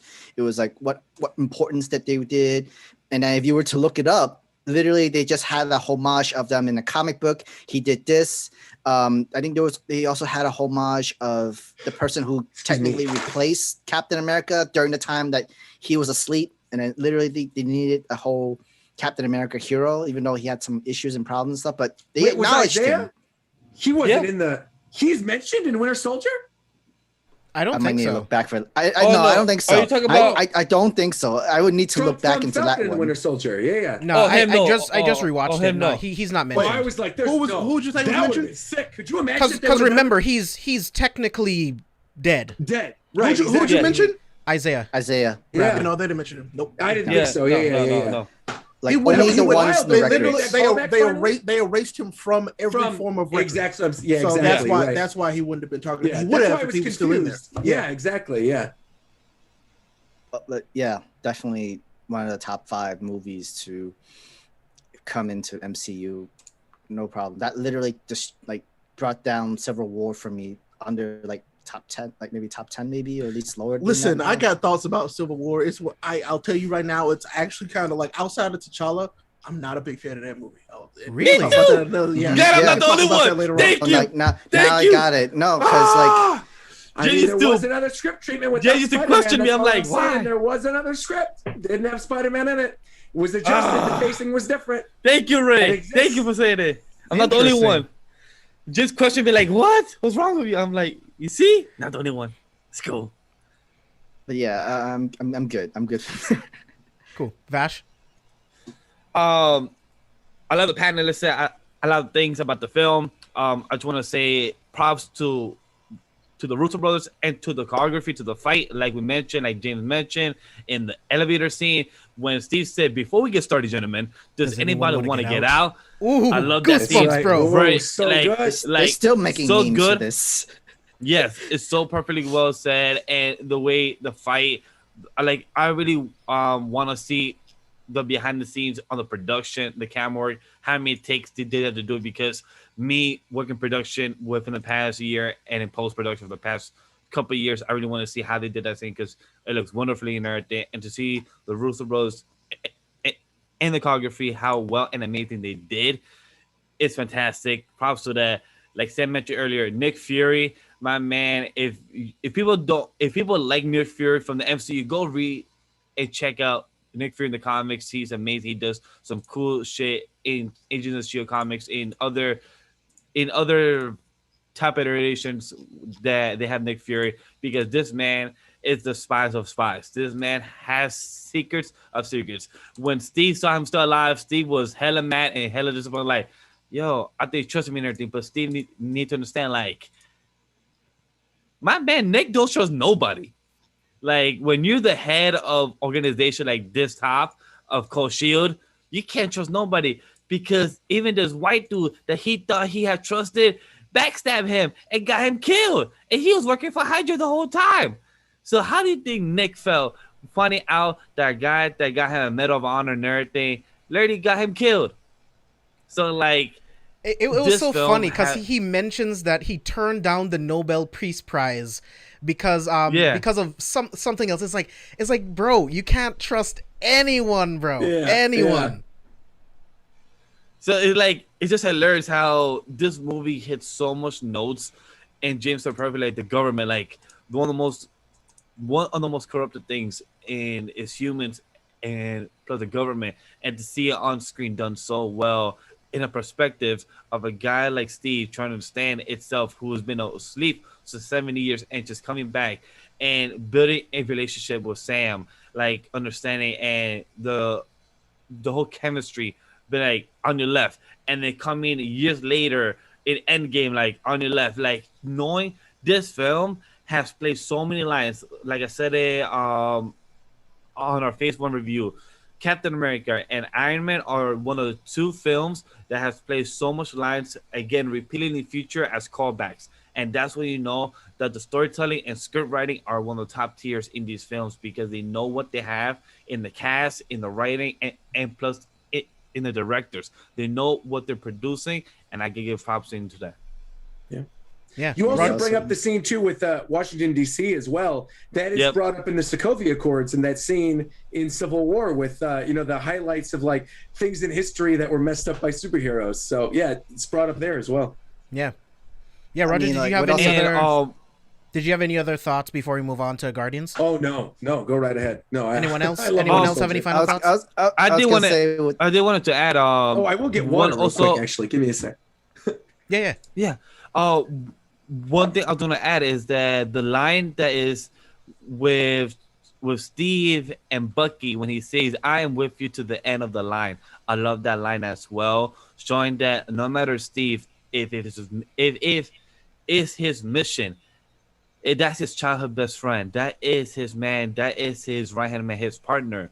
So no matter what it is, the mission, as much as if you are in the Marines, in the Army, and everything, the mission comes first. But if it's your brother in arms and everything, the people, they also come first.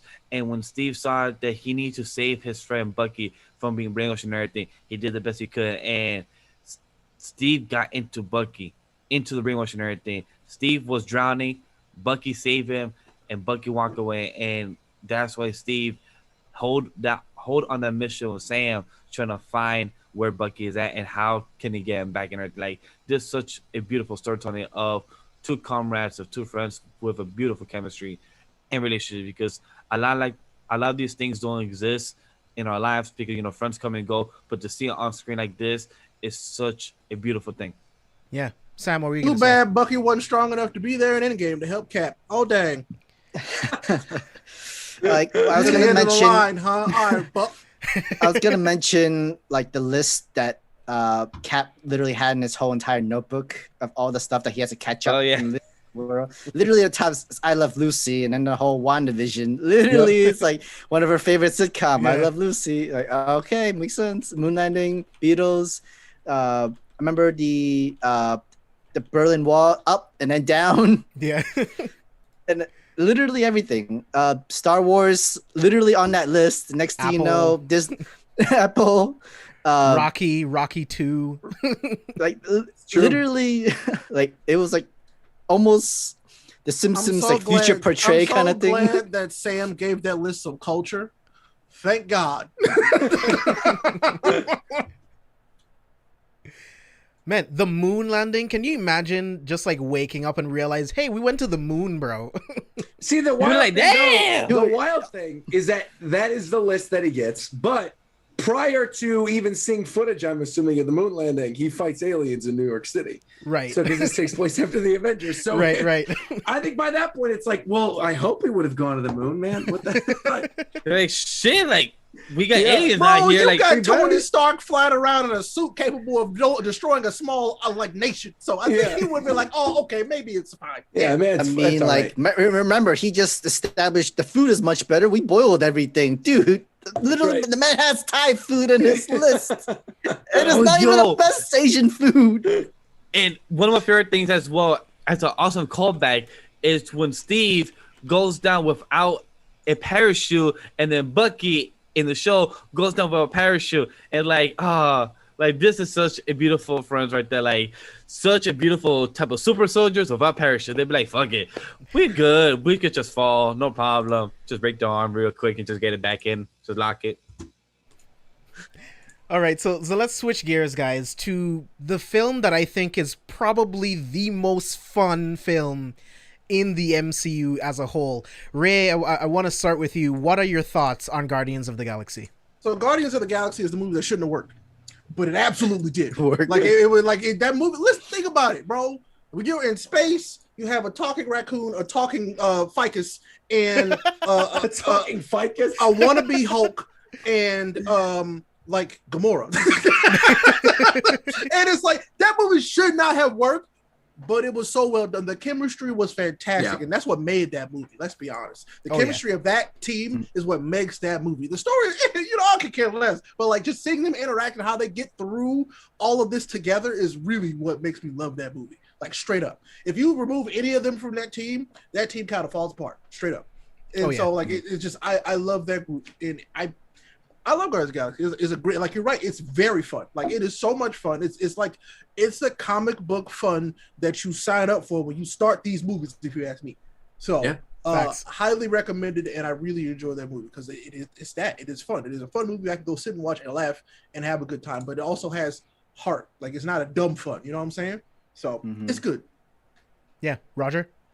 Yeah, I mean everything Ray just said and more. I think the team totally makes it, the chemistry of the team. But I would also add to that the soundtrack. I really think the soundtrack was the perfect amount of nostalgia for like our parents' generation to get them interested and invested sort of in Marvel, while at the same time adjusting us in a way that grounds us to Earth with these, celestial cosmic beings. Really, if not for Guardians of the Galaxy, the whole cosmic realm would not be a thing in Marvel. This is the first iteration of that. This is them introducing space. We wouldn't have had, and it's the most interesting part. The mythos of the space cosmic stuff in Marvel is the most interesting stuff. I'm not gonna lie. I'm right there with you. I know.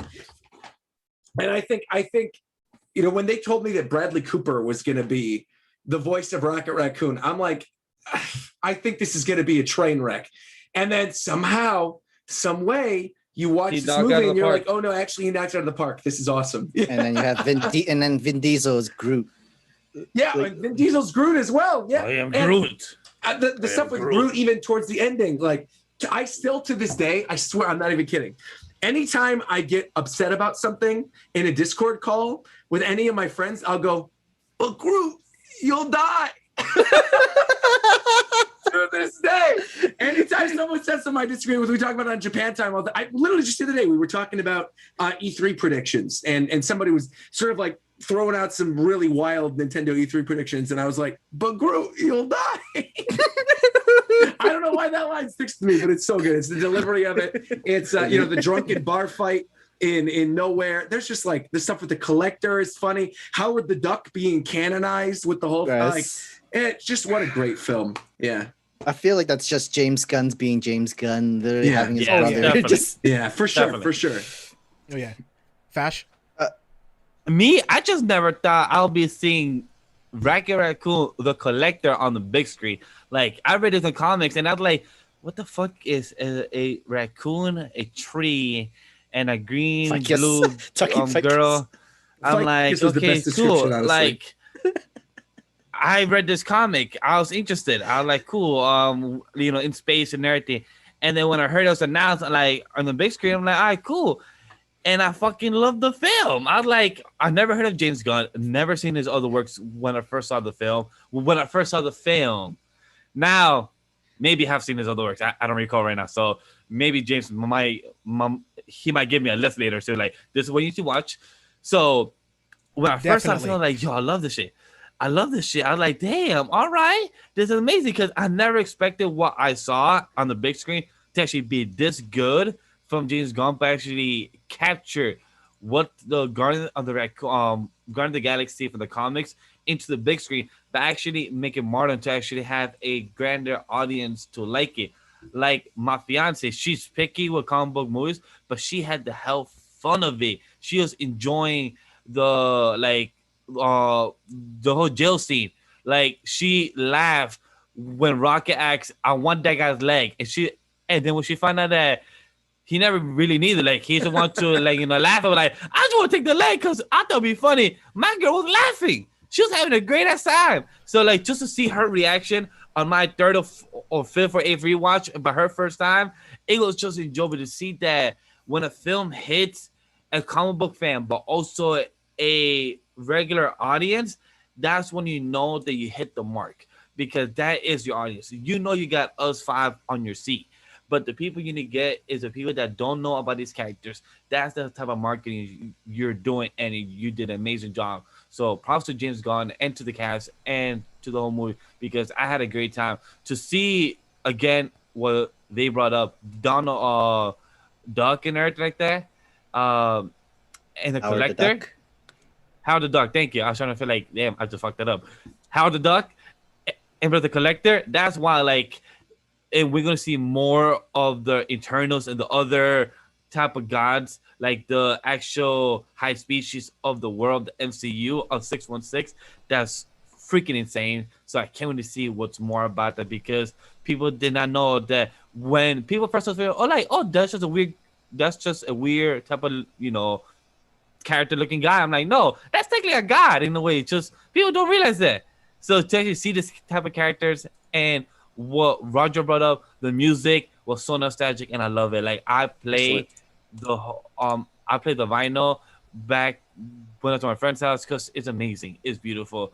And Chris Pratt did an amazing job. Oh yeah, as Star-Lord. He like, hey, did you never hear me? I'm Star-Lord, my man.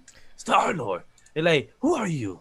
Star-Lord. I love that. Like, Chris Pratt did an amazing job. I was just saying. And Drax, he's funny, guys. He's so funny. He's hilarious. Wait, I thought you were going in a direction with that. I was like, you don't like Drax?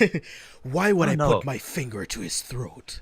Yeah, you know. No, it's a metaphor. I see. You know, nothing like goes over my head. The jokes. I catch it perfectly. My reflexes are too quick. I would so quick. God, he's I awesome. love Drax. Sam? Okay, so this was a great movie for sure. Even the villains was good. Ronan was actually really well portrayed into this movie. Ronan is pretty scary, yeah. And like he literally was like the whole the judge that literally execute anybody in his way. He make it threatening. He literally just offs this guy. Like just because, nope, I don't agree with this peace treaty. I don't like any of this. I just want to get rid of the entire Nova Corp. And this movie established the entire Nova Corp in general. So what Ray said, like literally to explore the MCU space, Nova Corp plays a very important role within space and everything. I still wish we saw Nova. I want to see Nova so I wanted bad. Nova too, but then again, it I'm was still too sad we early. didn't. It was too early. It was too early. It was, but still. Yeah. They would have fucked it up. At least Keep talking about they could. At least Yeah, a poster or something. At least a poster of who Nova was. They had this Nova was a good Corps. setup. But don't they the have Nova Corps has to evolve. Nova in the movie as John C. Reilly though? John C. Reilly's in this movie. And Yes. Nova, right? So it wasn't. They hadn't hit the point where the Nova that we know was like a Nova. Yeah, right. But give them like you get. But then the Guardians gives them the inspiration where wow, the Guardians literally like a bunch of nobodies saved this planet who had no idea, no really big agenda, but they could have just left. They could have just abandoned this entire ship, leave this planet to die. But no, they came together. You have Ronan Town like, so these are your Guardians of the Galaxy. It's like yes, Great it line, is. too. Also, wait, to clarify, just because I may be misremembering, don't all of them die 5 years later when Thanos comes and gets the Infinity Stone? Doesn't he like wipe out the entire planet? Yes, he did to take that The whole stone. planet does get killed. Half, yes. Oh, he wiped out half of the planet. Okay, well, there you go. So half of them died.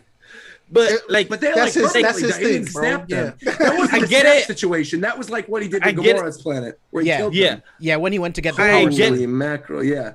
I get what you're saying. Like the Nova thing would have been earlier, and everything, but like at least the helmet or something, because the Nova, the character is so OP, and just to at least see a glimpse of something, I would It's have to follow up Winter Soldier though. Plant more seeds. That's the best thing. Plant more seeds for the next couple phases in the future. I mean, you got it. Sure. That I mean, technically kind of works. even at the end of the movie, they plant the whole seed with like, oh yeah, his daddy was a jerk or whatever, setting up for the stuff with Ego and two. Mm-hmm. Trash. Oh, yeah, because he's half. Was Warlock it in wasn't- 1 or 2? Two. Ego was two. Warlock. Oh no, Warlock is Adam Warlock. Adam Warlock. technically Warlock in is planned in for 3, two. right? 2. Okay, yeah, technically. Yeah, Oh yeah, okay. because the I was trying to cocoon is remember. in 2. Yeah. I Yeah, was he trying to should remember, he yeah. should be in 3 because the cocoon like it was ready at the end Yeah. of 2. Yeah. Looking forward to it. That'll be good. I'm excited. I'm curious to see how that going to turn events because That'd be funny if they actually make Zac Efron Adam Warlock. I don't think it's a bad idea. I think No, he's a great it's not actor. bad I think idea. he I think would it's do not great. Not a bad idea. I think he would match well with the cast. not just And the with the cast, art. but like the rapport of the characters. I think. Yeah. So I It'd be feel good. like this is the Guardians will be very important because I think personally it's going to deal with what do we do with these Infinity Stones now. Adam Warlock. So that's gonna be interesting. I'm curious. So yeah, boy. And number 3 is supposed to be the last movie for Drax, because like. Oh really? Yeah, Dave Dave doesn't want to do done. anymore. Oh wow! But I can because see he them says kill him, that, honestly. but because they don't have much for him to do, so like he's probably bored. He probably wants something more to do, or probably more, or probably more screen time. So it makes sense. Like I get it. And I think he's worthy of it. He was the for biggest sure, contributor to back up James Gunn and everything too. Like Yeah. to get him back and everything. And I do feel like Guardians falls in a position where, you know, it's easier to reboot in 5 years versus like an Iron Man or a Captain America or something, because you just have a different team of Guardians. Yeah, right? there's so many different teams. And because now There's a lot of Gamora teams. is not the same Gamora. Gamora is the Gamora that was from the other universe.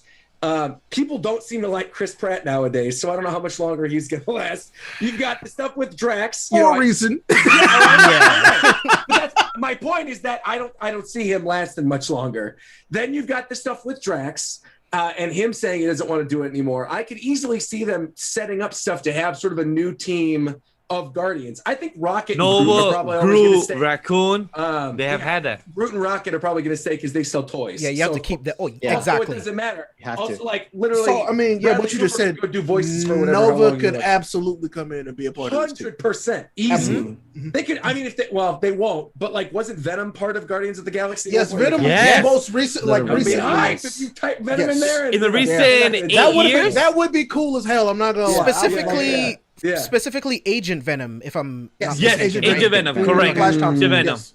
I think Which it was was in the dope. like most Yeah. recent 5 years type of issue. So and Agent They Venom happen in the is- future. Yeah. yeah, because they made the spin-off for him to have the whole type of symbiotes planet, and that made a great run for it too. So Sounds good. If Interesting. they know how to connect That's the part of the Black worlds, Knight series, and Yeah. that was Mhm. probably some of the best symbiote stories, like plot we've gotten in Oh, decades. Yeah. Facts. Straight up, it's very is good. that the one? So I saw, not to spoilers, I guess, mild spoilers. Miles Spoiler. There's, yeah. I think it must have been one of you guys. I saw in my timeline the other day, it was an image of Venom holding a certain object that's important to the Yes, MCU. that is a part of that. Okay. Yeah, I but- saw so- that. I was like, what is this? I gotta The most read this. so the most ridiculous part is, not to get you too hyped, is that is like Yeah. not even the most wild part of this story. Wow. Yeah. Because I saw that and was This like, that is story- wild. This story made me a fan of Venom.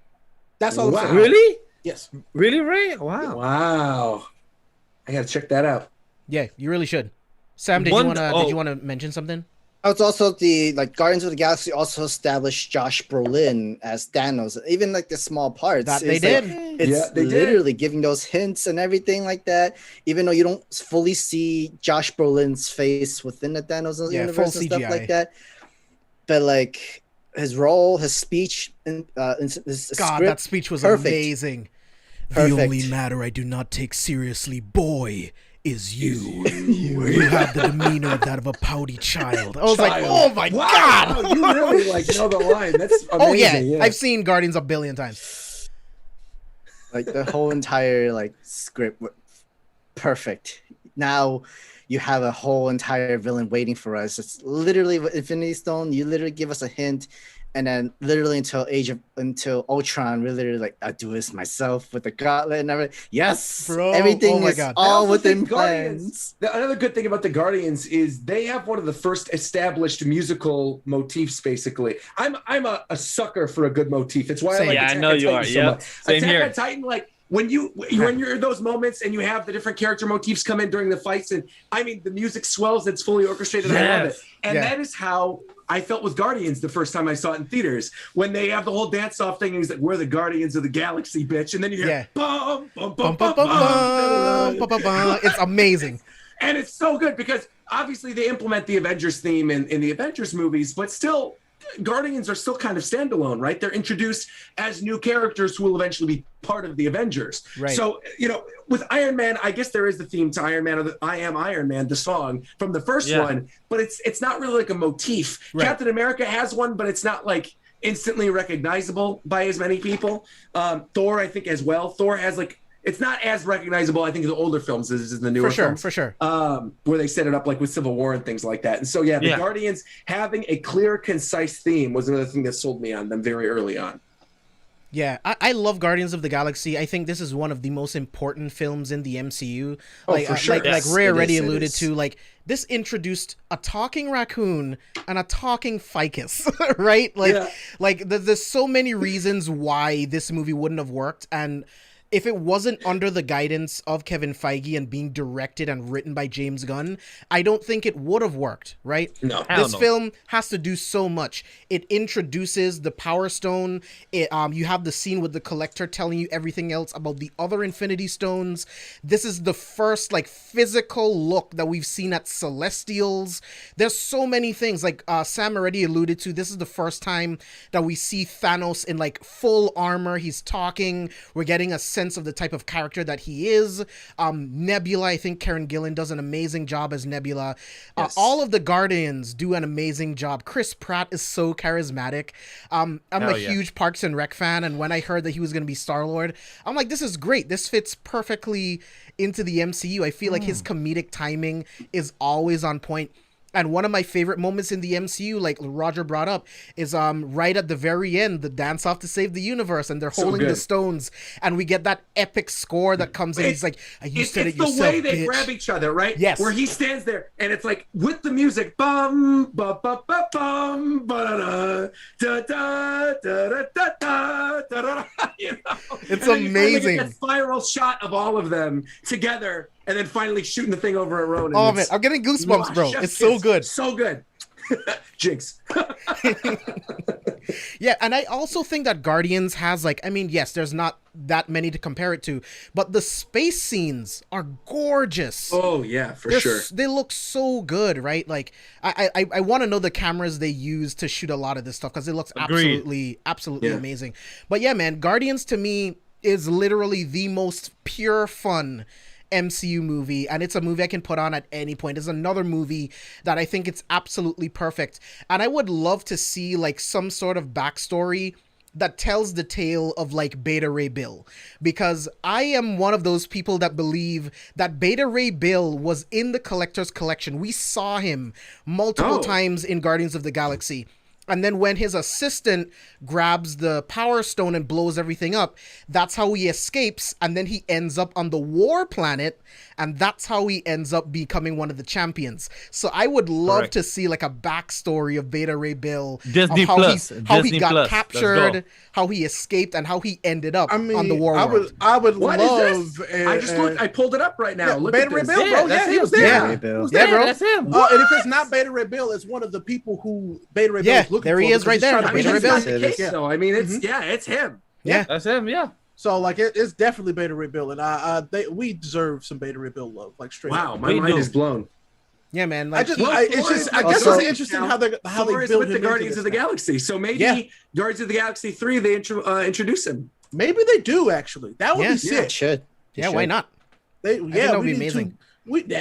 They probably need him now. Actually, yeah. Also, if they're So- doing a full trilogy, they have to do some type of tie into the first one. So that would be a great way to do it. It would Like be. you said, they show a flashback, James, of like him escaping, right? When the Power Stone yes. goes off, setting up everything else, then finally running into him at the end of it. And then Thor implementing his storyline with him is, I'm liking where your head is at. Yeah, I man. Like this. Yeah, man. I There's like a lot this. of great stuff that can happen. I do just want to add.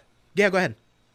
I do just want to add like the characters because we did say about Guardians 3 and what characters I would like to see as well is Jason, Starhawk, and Vance. Those are some characters I like to see. And last one, Moondragon. Like, Moondragon. yeah. I gotta look him up. It's from the Guardians of the Galaxy comics. For those that don't know, they're not huge popular characters I'm because gonna be real with you. So No. Starhawk was already in Guardians too. That's who Sylvester Stallone was playing. Right, exactly. So like but the more original, of the more. yeah. So the original Yeah. like first Guardians of the Galaxy Cast, from the yeah. comics, all of them were in Guardians too. Exactly. They were the original Guardians. Is what they were telling you. Yeah. Wait, and it's Miley like- Cyrus was like an original Guardian? Yes. I mean, But no, that's the Yondu's team. They were the original Yondu. Guardians. Oh, but I yeah, mean, yeah. in the comics, are they the originals? Like those are the original characters in the comics? Like They they didn't are always they're part of the team at here. They were members that transition out. Got it. That Because stayed in the team. They left. Guardians is kind of like the Avengers of space, literally, where people jump in and jump out all the time. Yeah, correct. You know how there was the original? So the original 5 Avengers in the movies are Hulk, Hawkeye, Black Widow, Captain America, Thor, and Iron Man. The original 6, I should say. Right. So then in the comics, who are the original Guardians? Because I would have assumed it was Star-Lord, Groot, Rocket Raccoon, Gamora, and Drax. Definitely That's not. the case. There's not, but like that's the best team. Like it's the start of the best team. They're the best issues of the best team. Exactly what Ray said. They're the best issues. They were the most popular in Guardians of chemistry. the Galaxy 1. Like, who was the team in Guardians of the Galaxy 1? Yeah, I know Starhawk was one of them. Starhawk. I know Groot was one of them as well, right? I can't remember. I would have to look it up. I can't remember right now, but I know Starhawk was one of the first ones for sure. Interesting. Like another good. I mean, because this is a live show, Guardians. so Yondu, Major Victory, Matron X, Charlie 27, Starhawk, Nikki, Orgo. Nikki, I forgot about Gorge, Nikki. my Nikki. God! But like, so I like they didn't really have like an original comic run. They just existed, kind of like a few other teams did for a long time. Okay. But yeah, like, I mean, because that's just the original team. I think that's Earth 691. Huh. Yeah. So It's like Roger, like for example, Black Panther did not have his first issue. He was actually in the Fantastic Four run in the comics. yeah, Really? Yeah. Black Panther originated. Yeah, in that was his Fantastic Four. first appearance. Yeah. Yeah, his first appearance. So like, Fantastic with Four these- actually debuted a lot of characters. Yeah, Wow. they debuted a lot of characters. So like with the Guardian of the Galaxy, they had a really mixed characters that they was trying to find out what really stick to the audience. So that's what they're trying Man, to wouldn't it figure have out. been nice had they not screwed up the Inhumans and we could have Inhumans Guardians of the Galaxy? Oh my God, dude, yo! So Black I'm not gonna go off on a tangent, but this is what happens when egos get involved. Yeah. Because I can't remember what was the name of the guy that was over the TV division at Marvel. Oh, I forgot his but name. he Believe me, wanted the ABC division. Yes. Yeah, he yeah. wanted to compete with Feige, and he just botched it, bro. I have no I don't idea know what they were why. doing with the Inhumans, but Same anyway, company. Why are you trying to do that? Any final thoughts on Guardians before we move on? The Yondu arrow scene. Literally, you give Oh him yes! that. Oh, that was sick. Literally, like why Yondu is such a Love threat it. to everybody. Why everybody's so Yeah. scared. It's him and his no. arrow. That's why everyone respected him as well because they knew to not mess with him. Oh yeah. Yep. Like, They're like, yeah. when the whistles got an arrow, shit, you know what? Mama, do you? it was like X-Men's Quicksilver, like, literally from his whole entire scene where he's going at speed of light. He's either saving people or he's like dodging bullets and there's like moving everything stuff. Same thing with Yondu in the arrow scene. Literally, when Volume 2 of Guardians, he literally destroys the entire ship by himself. Like he wrecked everybody. It's interesting that Sam's brings up Quicksilver, considering what the next movie is that we're going to talk about. Yes. I know you're referring to the X-Men Quicksilver, but I see what you did there, Segue God. I appreciate it. So let's go ahead. Let's go ahead and switch gears. Sam, I want to start with you actually. What are your thoughts on Avengers: Age of Ultron? This is going to be very interesting. Honestly, I still feel like it holds up pretty well. Like the establishment and entire story, literally coming back from Iron Man 3 with Tony and his whole entire anxiety where he never slept for 3 or 4 days, literally his panic attack and all that stuff like that. When he finally has some rest, when he finally has Banner by his side to follow in with the whole Ultron project, I think it still holds up pretty well where his ego got the best of him. His idea of this world needs an armor, maybe an AI, something like Jarvis for the world. Let's make Ultron, but the making of Ultron caused the consequences of the world like hardly recovered from. Because when it came to Civil War, literally you had that mom hated Tony Stark because her son was just there to volunteer and help up this like small unknown village. But no, just because of what Ultron did, what you created Ultron for and everything, my son died and I hate you for that. I literally gave the whole step-by-step for Tony Stark for everything, give him the whole like idea where let me sign my name into the government. Let's put my established name and all that stuff like that. The speech, I guess the script could have been much better for Ultron instead of just the whole like, I got no strings because I'm having fun. Yeah, I got the symbolism. I got the idea where you were just born yesterday. You were supposed to follow your father's idea where peace of the future and everything like that. So, but then again, humanity is not what's best for the world.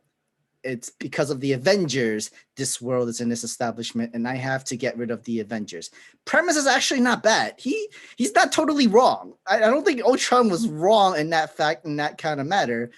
Like, it's because of the Avengers that this world is in this bad situation, but it's also the Avengers that help saves the world from threats and danger that's what's coming. It's good.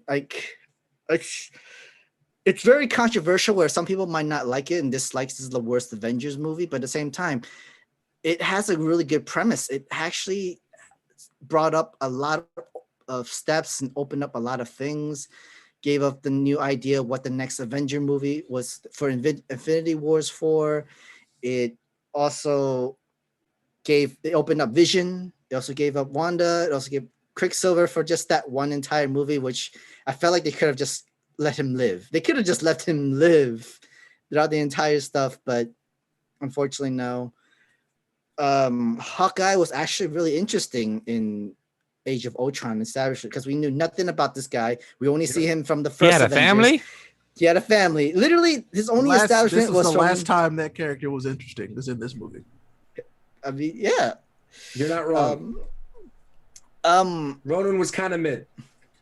Like Ronan, I like very guy, not this Ronan version from Guardians of the Galaxy. That's what I'm saying. The MCU. This movie is literally the last time he was interesting. Yeah, yeah. Mm-hmm. Yeah, I can't fight you on that one. They tried to make Ronan interesting, but they couldn't do it.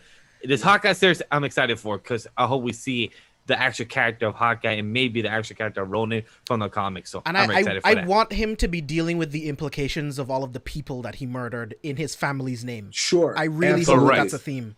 Yes. We better not skip that. Yeah, but go ahead, James Sam. can start. Sam.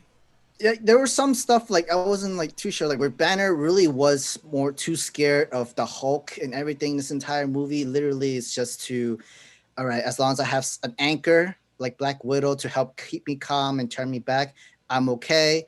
But then the moment I start going berserk and I have no control, I'm scared. I need to run away. I need to be an abandoned. Everybody leave me alone kind of situation.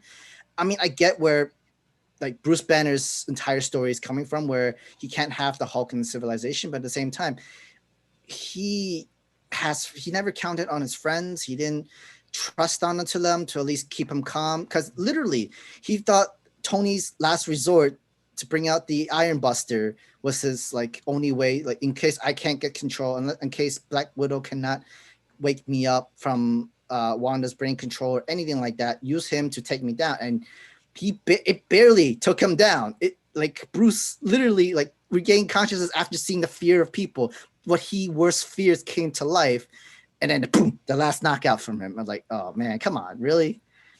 I felt like because the Incredible Hulk movie was not successful, and I feel like they kind of gave up on Hulk, and they didn't want to give him a better storyline until Ragnarok, where he just established he's in that movie. He was like the champion of this entire Coliseum and world. I felt like they could have done more for the Hulk universe and movies. But well, unfortunately, speaking from perspective, who knows about some of the some of the issues they had with this at the time, they are not legally allowed to do a standalone Hulk universe film. So in which case, these Avengers movies sort of have to double as Hulk films, which is one of the major problems I feel with this movie, because all the stuff with the Hulkbuster, so and much Black of Bruce Widow, Banner's storyline, and the stuff with Black Widow, but that's like a whole Joss Whedon fake woke bullshit conversation for another thing too. I can't stand Joss Whedon, and I think this movie proves why I can't stand Joss Whedon, because to me, you can't be for such strong female empowerment and then basically be like, oh, you're useless because you can't have a child. Like, you can't have it both ways. All right, you got to choose one.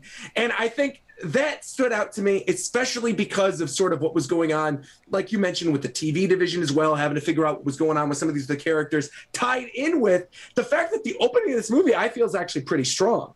Right? You've got like the opening's good really opening scene with all of them, real good. Slow-mo, amazing. Leads into that scene where they have the party at the apartment at Avengers headquarters, real cool, right? Where you've got all them chilling, having a good time, hanging out, really fun stuff. You get that cute scene with Bruce Banner and Natasha where they're sitting there at the bar and she's like, "What'll it be, Tiger?" And she's talking about like this guy she really likes, and he's like, "Oh, I wonder if you should go after him or not." And she's like, "Are you an idiot? What's wrong with you?" So there's a lot of really great stuff there, and it sort of gets thrown by the wayside the second that Ultron gets introduced. And then the movie, because it's trying to also be a Hulk movie, gets bogged down with so much stuff that by the time we get to Vision, like, it should not be an hour and 30 minutes between the scene where they're all hanging out and Ultron first comes out with the no strings to hold me down thing to Vision waking up. That should not be an hour and 30 minutes long. Absolutely not. And them also wanting to plant the seeds with that of Civil War, with the little bit of the stuff with like Iron Man and Captain America where they're fighting and chopping the logs. And it's like, well, I've never seen you get hurt, Mr. Perfect, whatever. All this, like, there's a lot of stuff there that they were trying to do to pile into this movie to be like, just you wait to see what we're going to set up with it. And ultimately, even the stuff with Wakanda, even with Ulysses Claw, how he gets his metal arm because of this movie, because of the interaction with Ultron. Then you've got the horrible dialects with Aaron Taylor Johnson as Quicksilver, and then Scarlet Witch. I mean, that then go in everyone's and out, and afraid of something. Oh my God. And they try retconning it later, you know, with the stuff with WandaVision where it's like her, you know, coming in and out of the accent because it's actually part of her mind manipulation stuff, whatever. Fine, I'll buy that. But for the time being, I got to suffer through it with this movie. So I think, unfortunately, it is very important, obviously, to the canon because it sets up the stuff with the Sokovia Accords. It sets up, literally every movie to come. Every single movie in the MCU comes from the stuff that happens with Sokovia Accords, the stuff with Ultron, the birth of Vision. That sets up the entire rest of the MCU. It's just a bummer that it sort of flounders. And to me, it is unquestionably the weakest of all the Avengers movies. Like, no doubt about it. 100% agree. This film is very underwhelming for James. I'm sorry about that. But like what Merck said himself right there today, the sun is getting real low. I'm like, the forced relationship with Black Widow and Hulk, I'm like, it was just not needed at all. To know what happened with Ultron, we didn't really need Ultron. Wanda and her brother Quicksilver could have been the villains themselves. Like, Wanda was already taking out Iron Man already in a matter of seconds and minutes. So it's like those type of things. No, I'm not saying they should have been, but I'm like, the way. No, I get what I know what you're saying, Miguel. You're saying that the way that they're set up in this film could have led to them being compelling villains. For sure, I get that. But again, that's the problem with this movie is they're cramming so much in there. We're trying to do this entire arc of having these two characters that are forced to be in this because they want to retain rights to these two X-Men characters for future films. Tying into retaining rights to Hulk. It's like this movie was literally about retaining rights to certain characters and having to bulk up all of that. Again, with Joss Whedon wanting to, like, I don't know. I'm just not a fan of. I mean, we just saw Justice League, right? The Zack Snyder Justice League, in my opinion, is far better than the Joss Whedon version of Justice League. And there's a lot of reasons for that. And I feel like, again, it comes down to the writing. It comes down to being too cluttered. And 100%. Well, I'm thinking of the other thing. James, you were going to say something. Yeah, I was going to say something real quick, and then I'm actually going to toss it to Ray real quick. So I want to defend the relationship between Banner and Natasha real quick, just a little bit, right? Yeah. It wouldn't have been my preference, but there is something in there that I do like. There is a line where Natasha says, all of my friends are soldiers. She's only ever been around soldiers, and she likes Bruce because, he can win any fight, and he spends all of his time running in the other direction because he doesn't want to hurt people. So her attraction to him makes sense to me. Now, and to be fair, also, to jump in real quick, that interaction, that thing you're talking about, is that scene that is so good in the beginning of the movie with them talking about it, where she's having that conversation with Bruce, and then gives that little one-liner of like, "So they're a great guy, you should tell him," or whatever. You're totally right. Yeah, I completely agree with you on that. Yeah, and the other thing with her, because I feel like, and this is just my personal belief, but I feel like some people aren't really picking up on exactly what she was talking about in that conversation right after she got out of the shower, right? Much like you, Roger, a lot of people believe that she was pretty much saying that because she can't have kids, that's what makes her a monster. Right. But in my eyes, what she's actually saying, that was just a part of the process that made her an assassin. What makes her a monster is that since she was like a teenager, she has murdered dozens and dozens of people without feeling any empathy. She didn't feel empathy until she was picked up by Hawkeye and joined S.H.I.E.L.D. So that's what makes her a monster. She is a cold-blooded killer that didn't care about human life at all, versus Bruce, who has taken human life but wasn't in control at all. So she's just trying to relate to him as like, you see yourself as a monster? I have murdered women, children, and I felt nothing. That's what makes her a monster. And I think that would have connected better had we had that standalone Black Widow film prior to this. Had they done that, totally. I also, but I agree with Ray, because I think Ray is thinking what I'm thinking right now as well, which is I wouldn't have wanted to see what that movie would have been like then.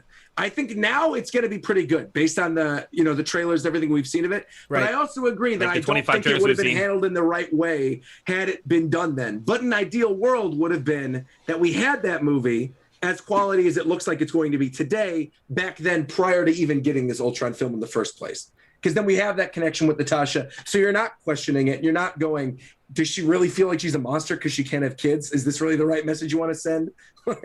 Yeah, because I've seen a lot of different movies. Like, if you've seen like any movies that turn women into assassins, like Naked Weapon, like La Femme Nikita, those kinds of stuff, that's a part of the process. They take away your ability to have kids so that you can never think about having a family. Because to a woman, to most women, having a family, having kids is like their top priority. So if you remove that from them completely, if you remove their ability to have a family, it's easier to reprogram them to turn them into killers. So that's why that's a part of the process. But I completely get why people feel that way, because I don't feel like Whedon and the writers did a good job of actually explaining what Natasha meant, and that's why a lot of people feel the way that you do. But I'm gonna give my thoughts on it real quick, and then I'm gonna toss it to Ray and then Vash. My biggest issue with Age of Ultron is Ultron himself. I have my preference of Ultron is the cold, calculated version of Ultron from the comics. Ultron was truly something to be feared.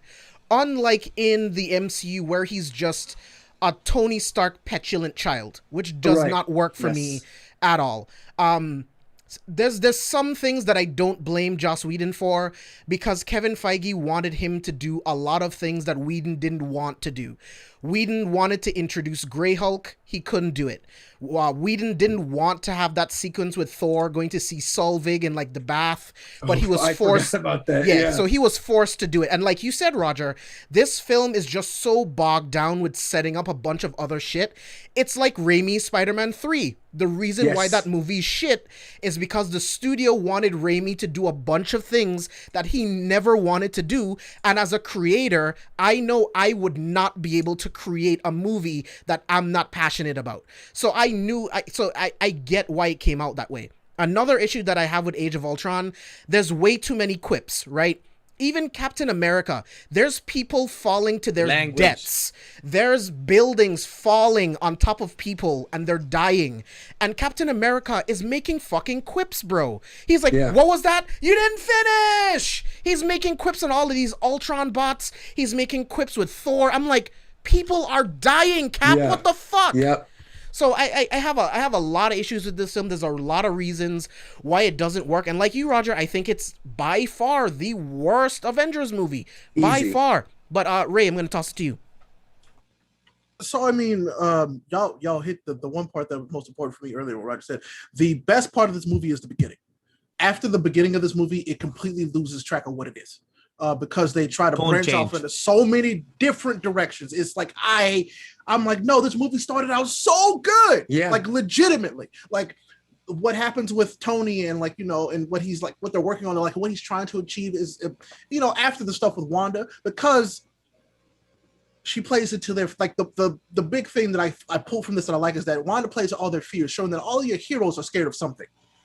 And that's why we end up with Ultron. And like in a way, I was okay with this version of Ultron because it was a creation of Tony Stark's fear and not his motivations. You know what I'm saying? So, because think about it, had it been like Tony Stark actually wanted to make Ultron and not because he was scared that motivated him to do it, Ultron would have been way better as like just a thing in general. Let's be real. But it was because it was his fear driving him. It was rushed and it turned into what it turned into. Right. And so I love the start of this movie because it was like, it has so much promise, like so much promise. But yes, I'm with James with Natasha and Banner. Like their relationship makes sense. It's just played out terribly. Yeah. It is so bad. Like I could not believe how badly I rolled my eyes and audibly groaned multiple times when I see those things because I'm like, they're just so bad. I'm like, why did you think this was a good idea?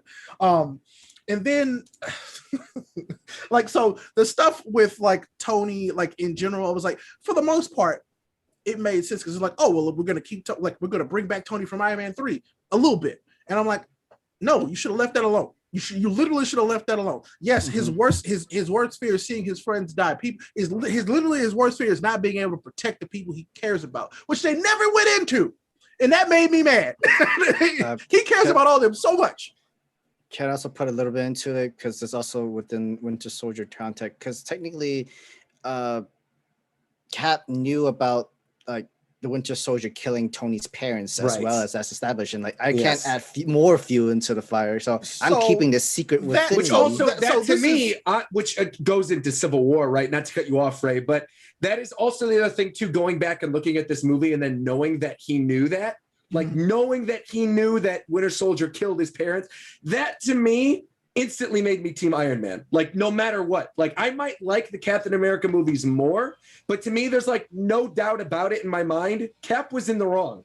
He was 120% in the wrong. Winter Soldier is absolutely a victim, right? We've gone through this. There's no question there. And I'm not saying that you need to hate Winter Soldier or whatever, but I think because of what's established with Captain America in that very first Avengers movie and in Winter Soldier and in the first Avengers, not just the first Avenger, but the first Avengers movie, those first three, because of what's set up with him as a character, exactly what you were talking about, James, him quipping over these dead bodies, where it's like, this is not the same guy. And the same thing, not the same guy in Civil War that would have hidden that from Tony and been like, oh, I thought you were better off not knowing. Bullshit. There's a big reason why I don't like Civil War, bro, because it's completely unlike those characters just in general. Yeah. Well, we can get that to a later time. Sure. But with this movie, they show extremes of everything, literally.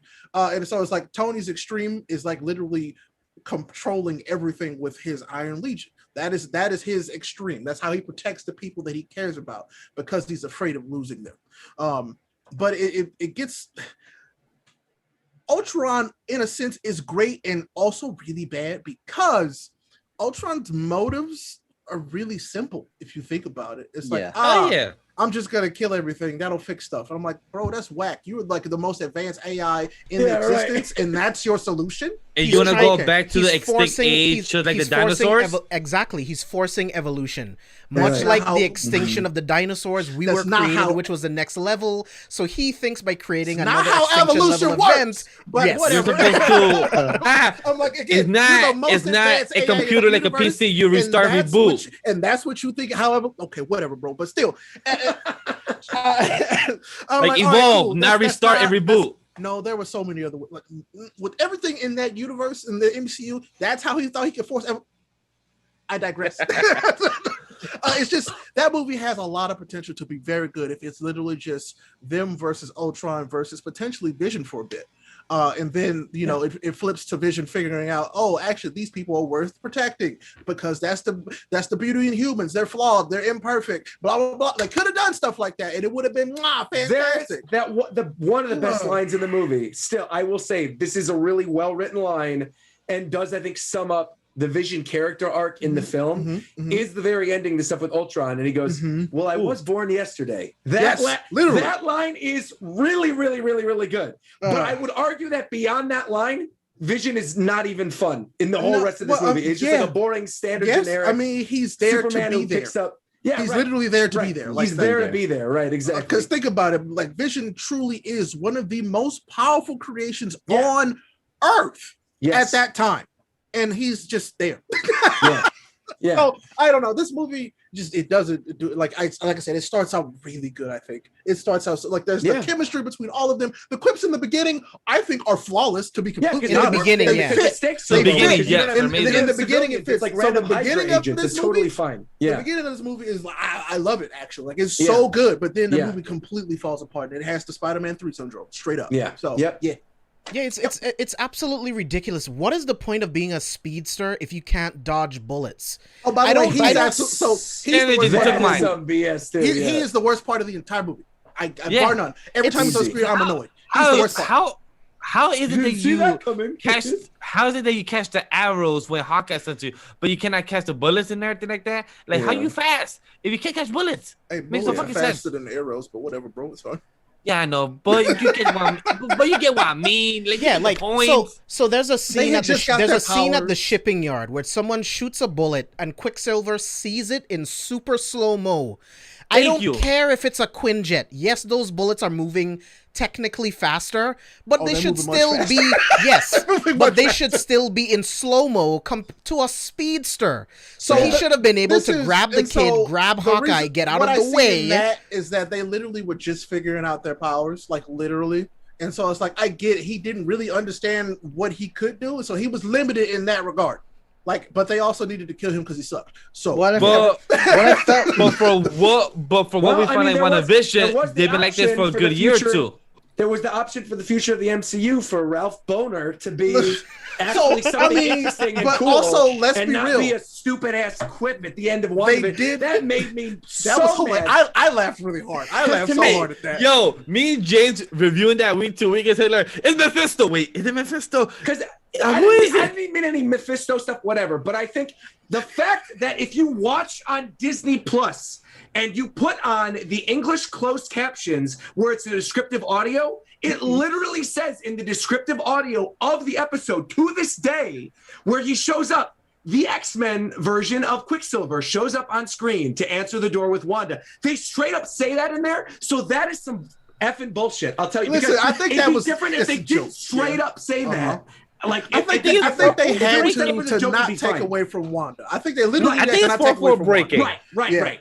But no, I just golly. Yeah, it's somewhat fourth wall breaking because Boner is a character on Growing Pains, which is another sitcom. So it's like, but with Quicksilver. Yes, they did the anime thing with Wanda where they killed him for her character progression. Literally. Yes. They did. Literally. Yeah. That's literally what they did. Definitely. So, but now we have a better Quicksilver, so just implement him in the MCU. And I You're think literally doing multiverses. Why are you not doing the one thing that worked in recent X-Men movies? Why are you not taking the only thing? Absolutely going to happen. Like straight up. It better. What? Well, probably not though, because now he's canonically Ralph Boner. So who cares? The multiverse of madness is going to change that. Doctor Strange and Wanda are about to ruin the multiverse, so everything's going to be up for grabs, bro. Because he's Ralph Boner in Earth 616, but in whatever universe the X-Men takes place in, he can still be Quicksilver. Yes, I have that exact same reaction, Roger. But any final thoughts before we move on to Ant-Man? I'm glad. I have some thoughts because I didn't give my full thoughts. My bad, Vash. Go ahead. Real quick. I was gonna say I love the conversation between Hawkeye and Wanda when Hawkeye had to kind of knock some sense into it. Like, hey, you are an Avenger. You became a hero, so now it's your turn to put the big boy pants and get out there and save some lives. So I love that conversation as well. That was beautiful. Like it really gave her the little slow motion. You know, she came out the door. She went. Pah! So that was dope. I love that scene very much as well.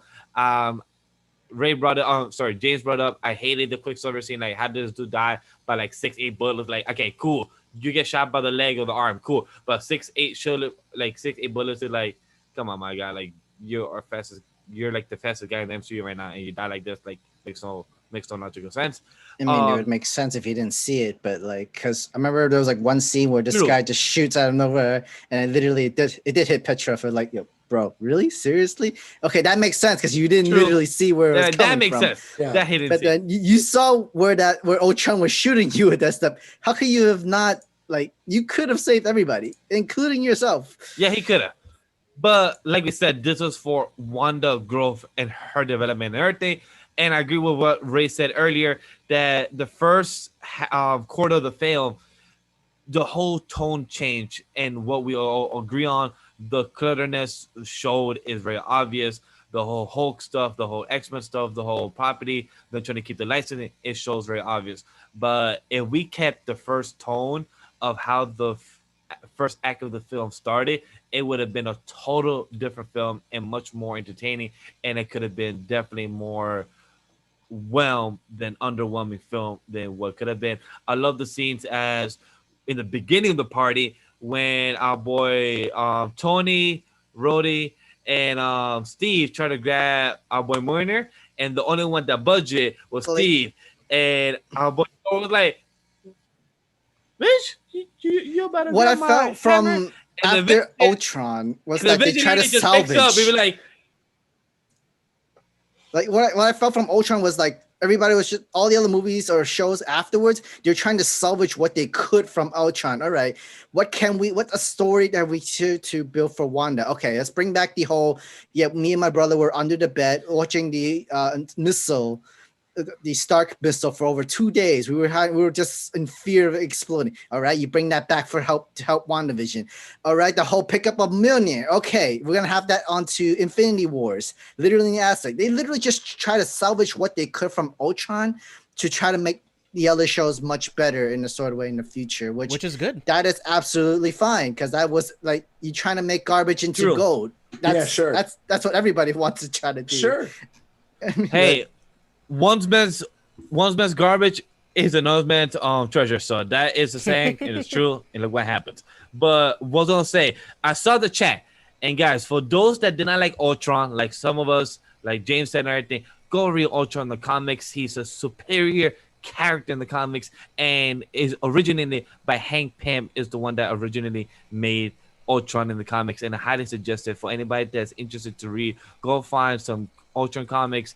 That if you really want to read a good run, on top of my head, I don't have one, but if you DM any of us, we literally just go read Age of Ultron. Recommendation. Facts. Right. I told John that in chat. Just literally read Age of Ultron. Is the best Ultron story you're gonna read, bro. Yep. It's a graphic novel, right? Yeah. So you can just read the whole thing pretty. Yeah. So it's so good. It sucks that Ultron wasn't that great, but I do say James Spader did an amazing job for the voice, but the lines in the script was not great. But James Spader did a fantastic freaking job, and I do agree.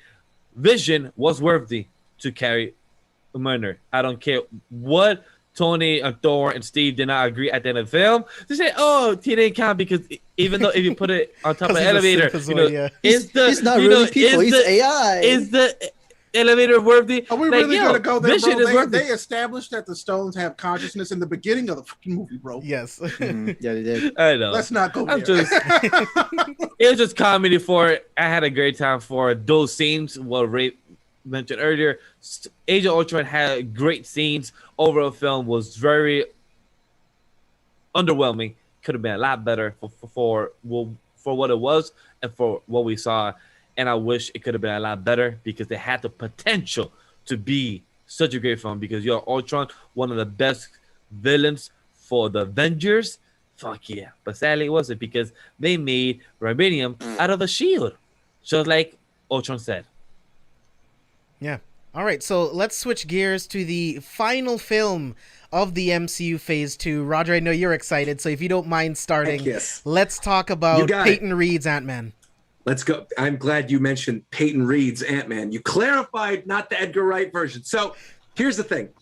Ant-Man to me is one of the most underrated franchises in all the MCU. I mean this legitimately. I think the MCU is all sort of goofy and fun and superhero. But I think at the end of the day, there is not enough genuine, fun, relaxing, good MCU stuff.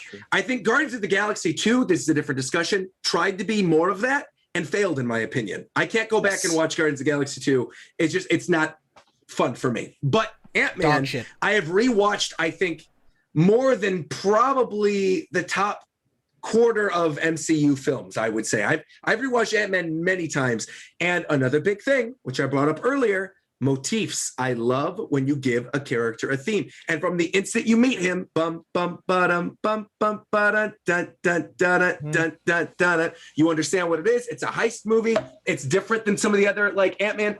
Some of the other MCU films. You've got a protagonist that's in the movie that is in jail when it starts. He's got his like ragtag bunch of friends as he's trying to get his job at Baskin Robbins. I mean, there's a lot of different things that happened in this Ant-Man movie that I really love. It introduces Wasp. I think Pym is a great character, beginning to end. I think he adds Michael Pena is fantastic. Yeah, the setup with all those different scenes, like the stuff with Stan Lee, even when you have his cameo in there as well. I just think beginning to end, it is a fun ride. And I will also defend to the death Yellow Jacket.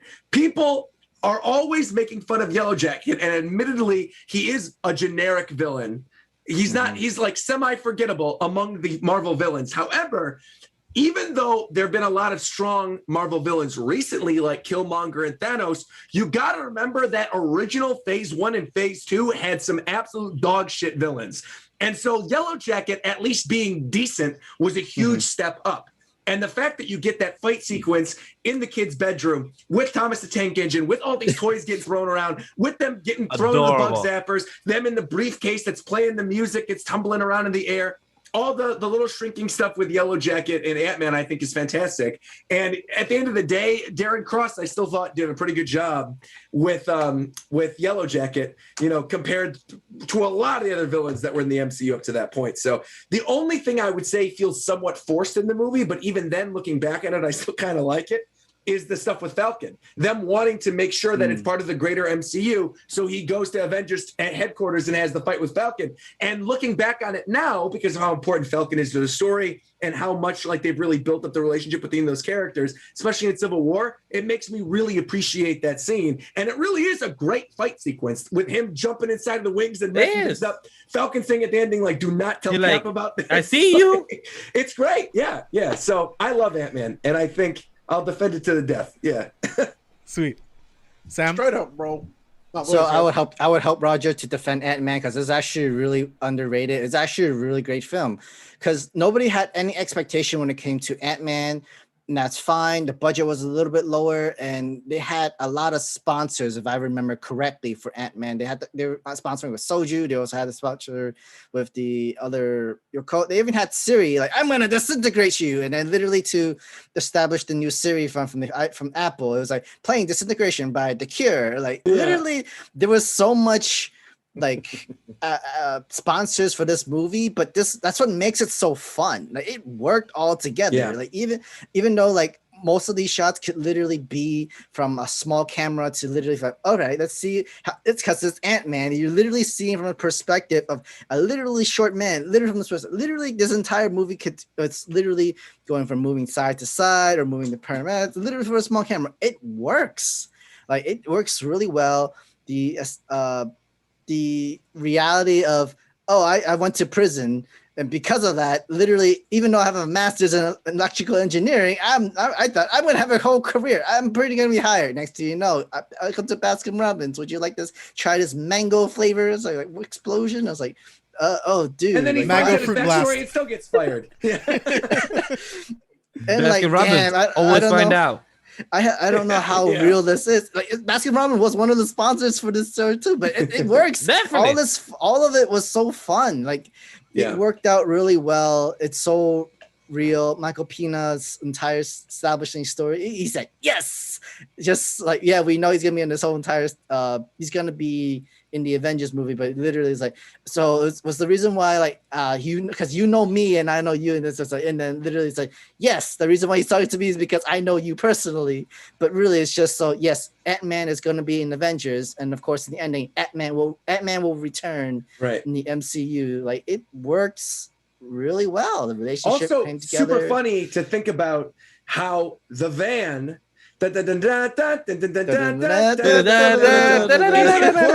the finale of all of the Infinity Saga being present in the final war against Thanos. Like, that to me is unreal. Of all the things you would implement, that is the thing that's there, that has the quantum thing in the background. The van is technically the Scooby-Doo van in a way. It's so good. It's great. Mystery You really machine. think about it. The mystery machine. Yeah, it's kind of like it. I love it. It worked. I mean, like also like with Ant-Man 2, the whole quantum physics, like you need to be smaller than titanium. I mean, that's technically true. You need to be able to go through the cracks because you can't break within like titanium because it's the most flexibility and stuff like that. It works. It's just like it opens up a setup. It was the next movie. Ant-Man the Wasp. It worked out. Honestly, I had a really fun time with Ant-Man. I felt like it might have been the last movie that had all these fun, like stuff with it, the family bonds, the whole father-daughter kind of thing, where I'm trying to get a second chance. I used to be a burglar and thief. Now I just want, but I'm actually a very smart guy. The whole electrical engineering, he breaks the whole 1912 safe that used to be on a Titanic and stuff like that. Like, so we screwed? Not necessarily. It's just like, okay, cool.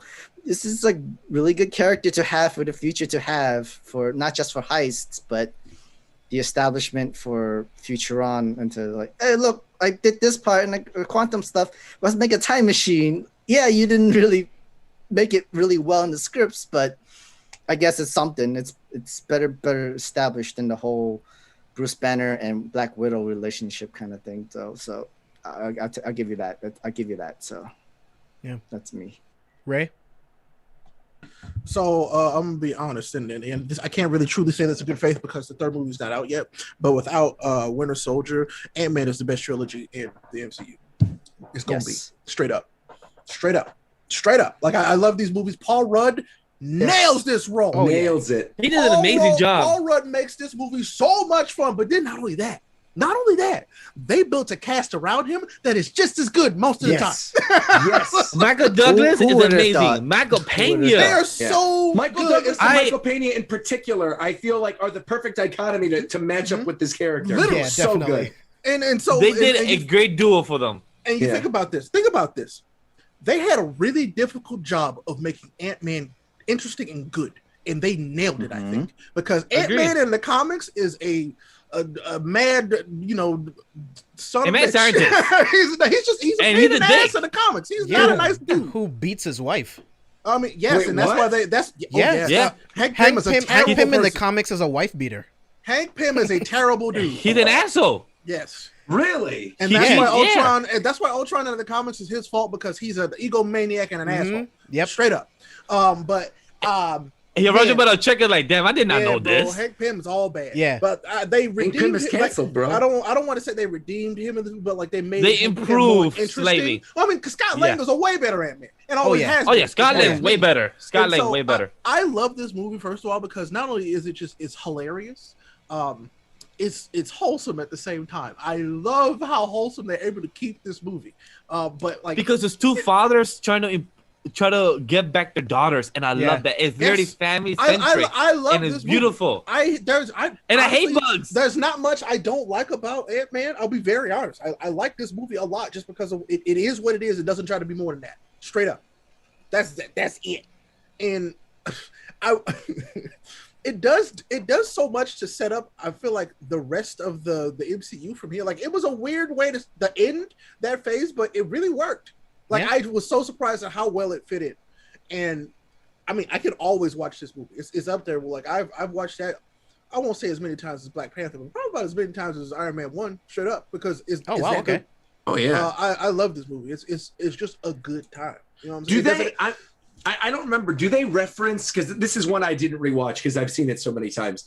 Did they reference in Ant-Man Sokovia at all? Because that says to me that I think, and I'm trying to remember, to be honest. Back when I did social media, they did, for them. but it's like at the very end. It's like So right. they so did. So when what Hank Pym happened makes a comment in the with middle. Falcon. Oh, that's true. Yellow He does. Falcon, He does because that's why he's and, like, I don't want to work with any of them. Like, Yeah. that's why he's like, this is why I don't. Because work with anybody. they're too busy dropping cities out of the sky. Exactly. That's Yeah. right. Yeah. That's right. They That's did, right. they That's did. right. They did. Okay. Because I he's was like, just this stuff is wondering if it amazing. was Why didn't never- you work with the Avengers? Yeah. In the original treatment with Edgar Wright, I don't think that was probably there, so that they can have like Ant-Man not be the ender for this Right, phase. I think Ultron would have made more sense to be the ender of this phase. Yeah, to for then sure. kick into Civil War being the beginning of the next one. Yep, agreed. Yeah. But no, this movie is just a lot of fun, and like I love Paul Rudd. Paul Rudd's a great dude, like straight up, and it worked. All of it for me just hit the right notes. You know, the musical cues, like the cast, the jokes, they all kind of landed, and I'm like, this movie somehow just worked really well. And I was skeptical because everybody was so pissed about Edgar Wright leaving, and I'm like, okay, all right, cool. I don't know what's about to happen. I wouldn't watch it. I'm like, I love this movie. It's so good. So it was my pleasant surprise of the MCU at that point, straight up. Literally, he goes like this to his wife. I'm looking bro. at this right now. Yeah, bro. He says, I've got to do this. I've got to save the day right before their eyes. Shut up. And he smacks Wasp in the face while she's in a nightgown. So, Yeah, bro. by the way, so Hank Pym also becomes What? Yellow Not the Jacket best to guy. just go around and murder people. Yeah. He's the original Yellow Jacket. Yes, he uses is. it as He's the an original alter ego, Yellow and Jacket. He's a murderer. Oh. Hank Pym's a terrible dude. Yeah, he's not Roger, the best if you guy. Roger, if you actually want to see some good cartoon writing and has good Avengers Assembles is on Yes. Disney Plus, Okay. and it shows Hank Pym turns into Yellow Jacket and other stuff. It shows the scrolls like in his cartoon, but it's actually like for But yeah, teen and that's adults. why and him and Reed Richards are friends, bro. Interesting. Listen, Well, it's Reed interesting you Richards, say that. Reed Richards is not a good. He's not that nice of a dude either. Yeah, he's It not is very interesting He's you a say good that father. too, because it's very clear now that Ant-Man is the transition movie to Fantastic Four with it I being hope so. Quantumania. Well, Like, it is. I mean, I they need, have I Kang need the Conqueror this. is the I need villain. Yeah. this. Like, So it is. I'll be honest. It is. Of Yeah. all the movies coming out, I'm most excited about this next Ant-Man movie. Straight Yeah. up. I just love how Yeah. Roger is just finding out a lot of information from comics. Like, oh shit, did not know this. Reed, Hank, Yeah. both bad fathers, damn, bad husbands too. Oh Shit. yeah, No, there's a lot great of movie. bad stuff on here. I'm looking. That's all I Man. got. Great movie. Love it. Vash, toss it to you. Oh, I love this film. On my rewatch last month or 2 months ago with my fiance, this also was one of my most excited. Like, yeah, I enjoyed Winter Soldier when I first saw it, Guardians of the Galaxy, but like Ray said it perfectly. Like, Ant-Man is such a freaking enjoyable film because Ray said it as well. Like, Hank Pym in the comics, whenever Hank Pym as a character, he didn't gravitate me. I read the story. I read the comics for the story, not for the character. When I was introduced to Scott, I like Scott 100% more. Like, he was more of a character that you got more introduced, but more like transparent, more of a character that you actually like more. So I like what MCU did. They knew how to target the audience. And what I said earlier in Ray's segment, it was a family-centric story of a father just trying to get back his love for his daughter the years they missed. Hank and Scott was trying to just become a good father or try to do wrong the years they missed. And I love that because not every parent are great. Not every parent is perfect. And they just want to be there for their child. And I love that. It was beautiful. And the comedy between Michael Pena, like, I will watch a Disney Plus story of a 5 minute, 3 minute of just Michael Pena explaining each movie before it comes out. And, Just and doing you get a to watch big it. I will recap. watch. I'm down. Yeah, it's just a big recap. All right, guys. So this is what happened in Avengers 1, and this what happened to Iron Man. Like, I will just watch this. It just would be so entertaining. Disney, Kevin Feige knows I'm what honestly they have. shocked. I'm Michael shocked Pena. that wasn't a bonus feature on like the Infinity Saga box set Right? or something that he recapped Yes! the entire Infinity Saga. Yes. Yeah. Like, this would be perfect. Like, just right, good script for him, and he could just say like in a whole one scene. Like, that would have been perfect. I'm shocked, but I can't wait for him to do something like this in Quantumania. Oh my god! Like, just him trying to explain what happened recently, and plus explain time travel as well. Like, shit. Like, it would be insane. How would they write the script for him and everything like that? That'd be so exciting. And the way the comedy during the film of having a tank as a keychain, and like, we say, oh, don't worry, we have our own escape route and just jump out a whole tank out of the whole building.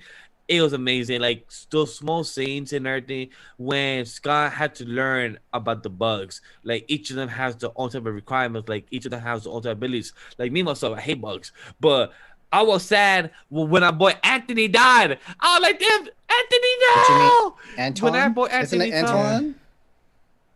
Antoine, wasn't it? Was it Antoine? Because I think it was Anthony. I think it was Anthony. Yeah. Because he was like the number one. Yeah. Yeah, it was Anthony. Okay. Yeah. So like, I also said when Anthony died, and like I'm like, damn. I said when the wings fell and everything so slowly, the slow motion shot, I was like, damn, Anthony. And the fight scene, like I get what people get mad about the MCU when it's a hero versus villain that's literally like the counterpart, but people that's the comics though. I hella enjoy it. It's the comics. It's literally I'm like that's literally storytelling in other mediums. Just because you see in the comic book, like people just want to find something to critique about, like it's in other type of mediums. So to see it in Yellow Jacket as well, which what we said earlier when Hank Pym was technically the first Yellow Jacket as well, and to see Yellow Jacket on screen and the comedy, the whole sponsor about Siri and everything like that, it was just I cannot find any negatives about this film. Like literally, like even the mom and the new husband even being supportive for Scott, like, hey, you see that your daughter loves you, we support you, and we took up the charge from the cops and the police and everything, and they have a pet ant. They have a freaking pet ant, and in the second film, the ant is playing the drums. Like how crazy that shit is. That's freaking awesome. Yes, Sam, I care about the ant. I care about bugs. No, bugs I'm saying like here. I care about this shit. It was Anthony, man. Anthony. I love this shit. I was gonna say like we care about more about the ant than some of the MCU characters. Oh, definitely, definitely, yeah, for sure.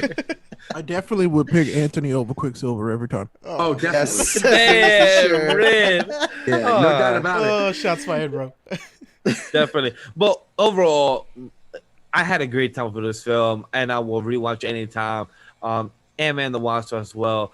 But for this film as well, it's like I can't really find no negatives. I had a great time from beginning to end, and Baskin Robinson will always find out no matter what. That's right. What and T.I., when he was in that film too, I did not see that coming, and it was entertaining when he said like, "Yo, I robbed this place." It was dope. Even though T.I. did nothing to rob the place. All he did was just do something in the lights or something with electric, if I remember correctly. Yeah. I love this movie. I think Ant-Man is just so much fun. Heist movies is like one of my favorite movie genres ever. Anything with a heist in it, you got me. Which is why Endgame is so awesome to me, because it's a heist movie and a time travel movie at the same time, which is literally my number 1 and 2 favorite genres. But Ant-Man is so much fun. Like Ray said earlier, Paul Rudd was perfect casting. Everyone else did a great job. Like Vash said, I love the relationship between the stepdad and Scott, right? Like, because usually the stepdad's always an asshole. He's usually abusive, all of that stuff. But this guy, he's just a nice guy. He just happens to be the next one up with Scott's, ex-wife, you know what I mean? So it just is what it is. He's genuinely a nice guy. He's a great cop. I really liked Yellow Jacket. Darren Cross was interesting to me because this is a guy that didn't have any of Pym's research, and yet he was able to figure it out, which is something that Howard Stark couldn't even do. Think about that. So that was something that I thought was really, really impressive. The de-aging technology in the beginning. Holy shit. Michael Douglas actually looked like super young. Like I thought it was great. The music was really good throughout the entire film. All of the supporting characters, the little girl that plays Cassie, she was awesome. So much fun. Like so everything she does, she's just so much fun to watch. She's so adorable. I love this film. Like you guys already alluded to, the fight between Ant-Man and Falcon, just to like further blend Ant-Man into the Avengers and the MCU. Like that was such a great fight sequence. Watching, you get to see Falcon use more of his technology to fight against Scott. So that was really, really cool. Because I was like, wait, Scott's really, really small. How are you even gonna see him? The goggles, bro. So that was really, really cool to see. So I have so much fun with Ant-Man. Before I watched it today, I hadn't seen it in like 2 years. So it's actually really, really fun to like get back into it. It's like, man, this is way more fun than I remember it being. So yeah man, love Ant-Man. I think it's funny too. Now that you bring that up, the stuff with Falcon, that should have told me right away that because that got implemented, it takes place after Ultron because Falcon becomes an Avenger after Ultron ends. Yeah, so that's right. Yeah. Yeah. So, any final thoughts on Ant-Man and the MCU Phase 2? Well, Phase 2, I mean, as a whole, like a general thought? Yeah, just overall thoughts on the whole phase. You're like, damn, that's a big question. Well, because, like... It's the most mixed for sure. You've got 3 stinkers and 3 good ones. I mean, that's what it is. And you've got 3 bad ones and 3 good ones. And I feel like the good still to me outweighs the bad. I think Winter Soldier being one of the absolute best in the whole MCU, mythology so far. Ant-Man being a lot stronger than I think a lot of people expected. And honestly, like there's also parts of Ultron, like the beginning, that I enjoy. And Guardians of the Galaxy, I think probably being the best intro film for any of the characters in all the MCU. I think on the whole, Phase 2 still does deliver. Are there skippable movies in it? Absolutely. Like I think there's scenes you could just look up on YouTube to get recapped, but on the whole, I think it's still a pretty good time. Yeah. Sam, what are your overall thoughts on Phase 2? I mean, it works out pretty evenly. Still, I guess maybe 65, 70, 30, where it's still good to like Phase 2 was better than Phase 1, I feel. But disregarding the Iron Man 3, Dark World, and parts of Ultron, it still evens out pretty well, and it's still on a good side, of course. Like without Winter Soldier, I think Phase 2 would have been, without Winter Soldier and Guardians of the Galaxy, Phase 2 would have been like the worst. Yeah, it would have been a wash, bro. MCU. Yeah. It was just, we would have been like, we'll all be talking about reviewing the worst Marvel MCU in the entire world. So, but thank God they had that to save them. So it's good. It makes up the even. It evens it out. Yeah. Vash? What Roger said, three negatives, 3 positives. I feel like it's definitely one negative, Dark World, and then 2 okay, rewatchable like once every 5 years, and then 3 great ones. I feel like that's like the perfect symbiote, perfect Phase 2, but it's perfectly said what Roger said. It's a mixed bag because everyone feels differently for Phase 2, and as you see, these panels, we all felt differently for each film. Some we all agree on, some we all hate on. And I had a great time with Phase 2. I'm glad that they knew what to improve on for the last 3. They knew where to go with.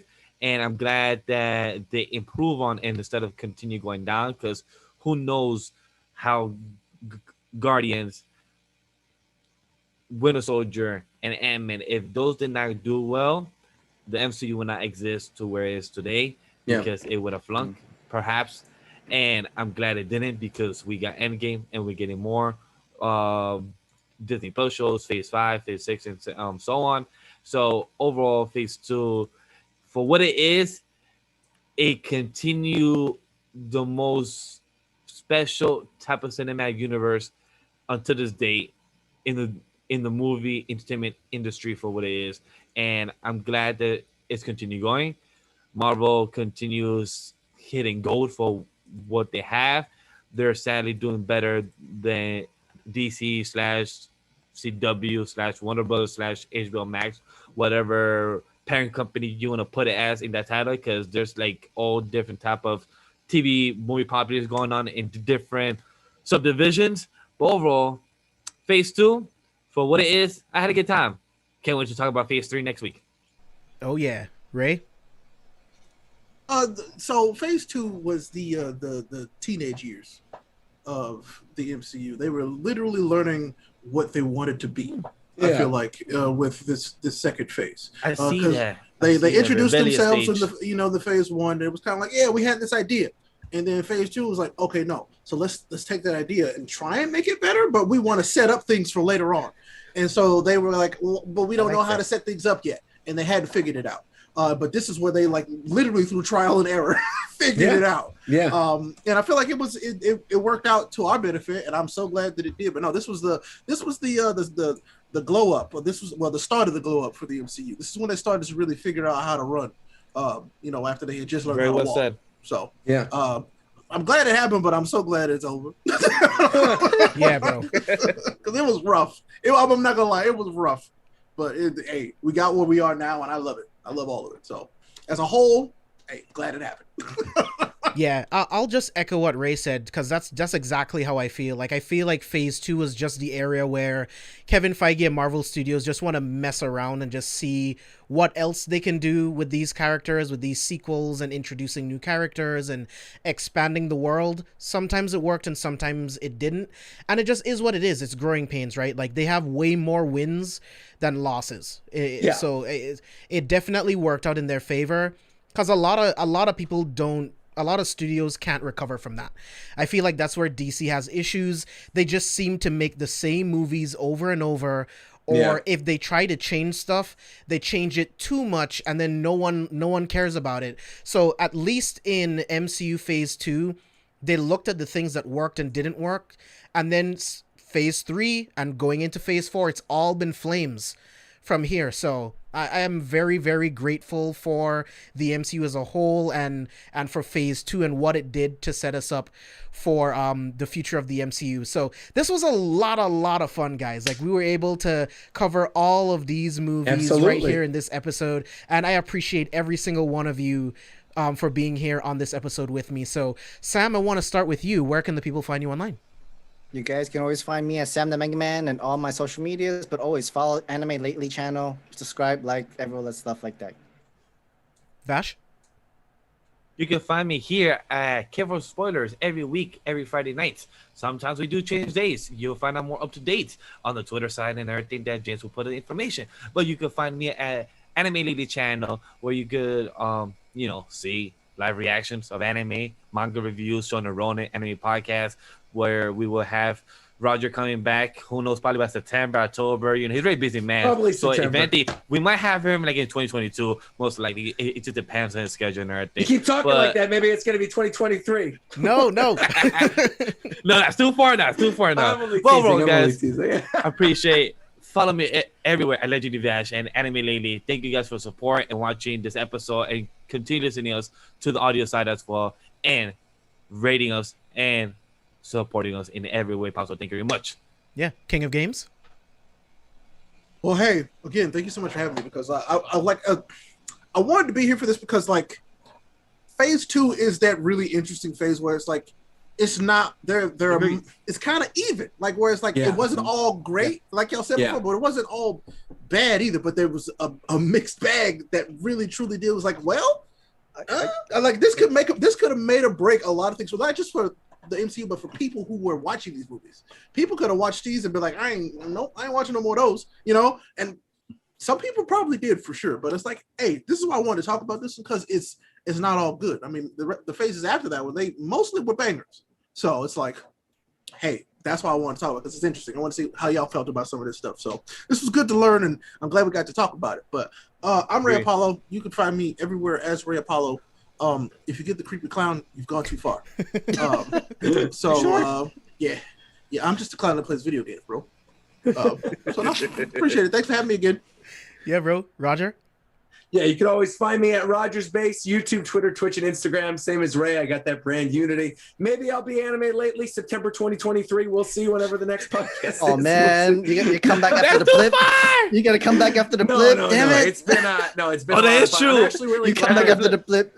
Yeah, after the blip, exactly.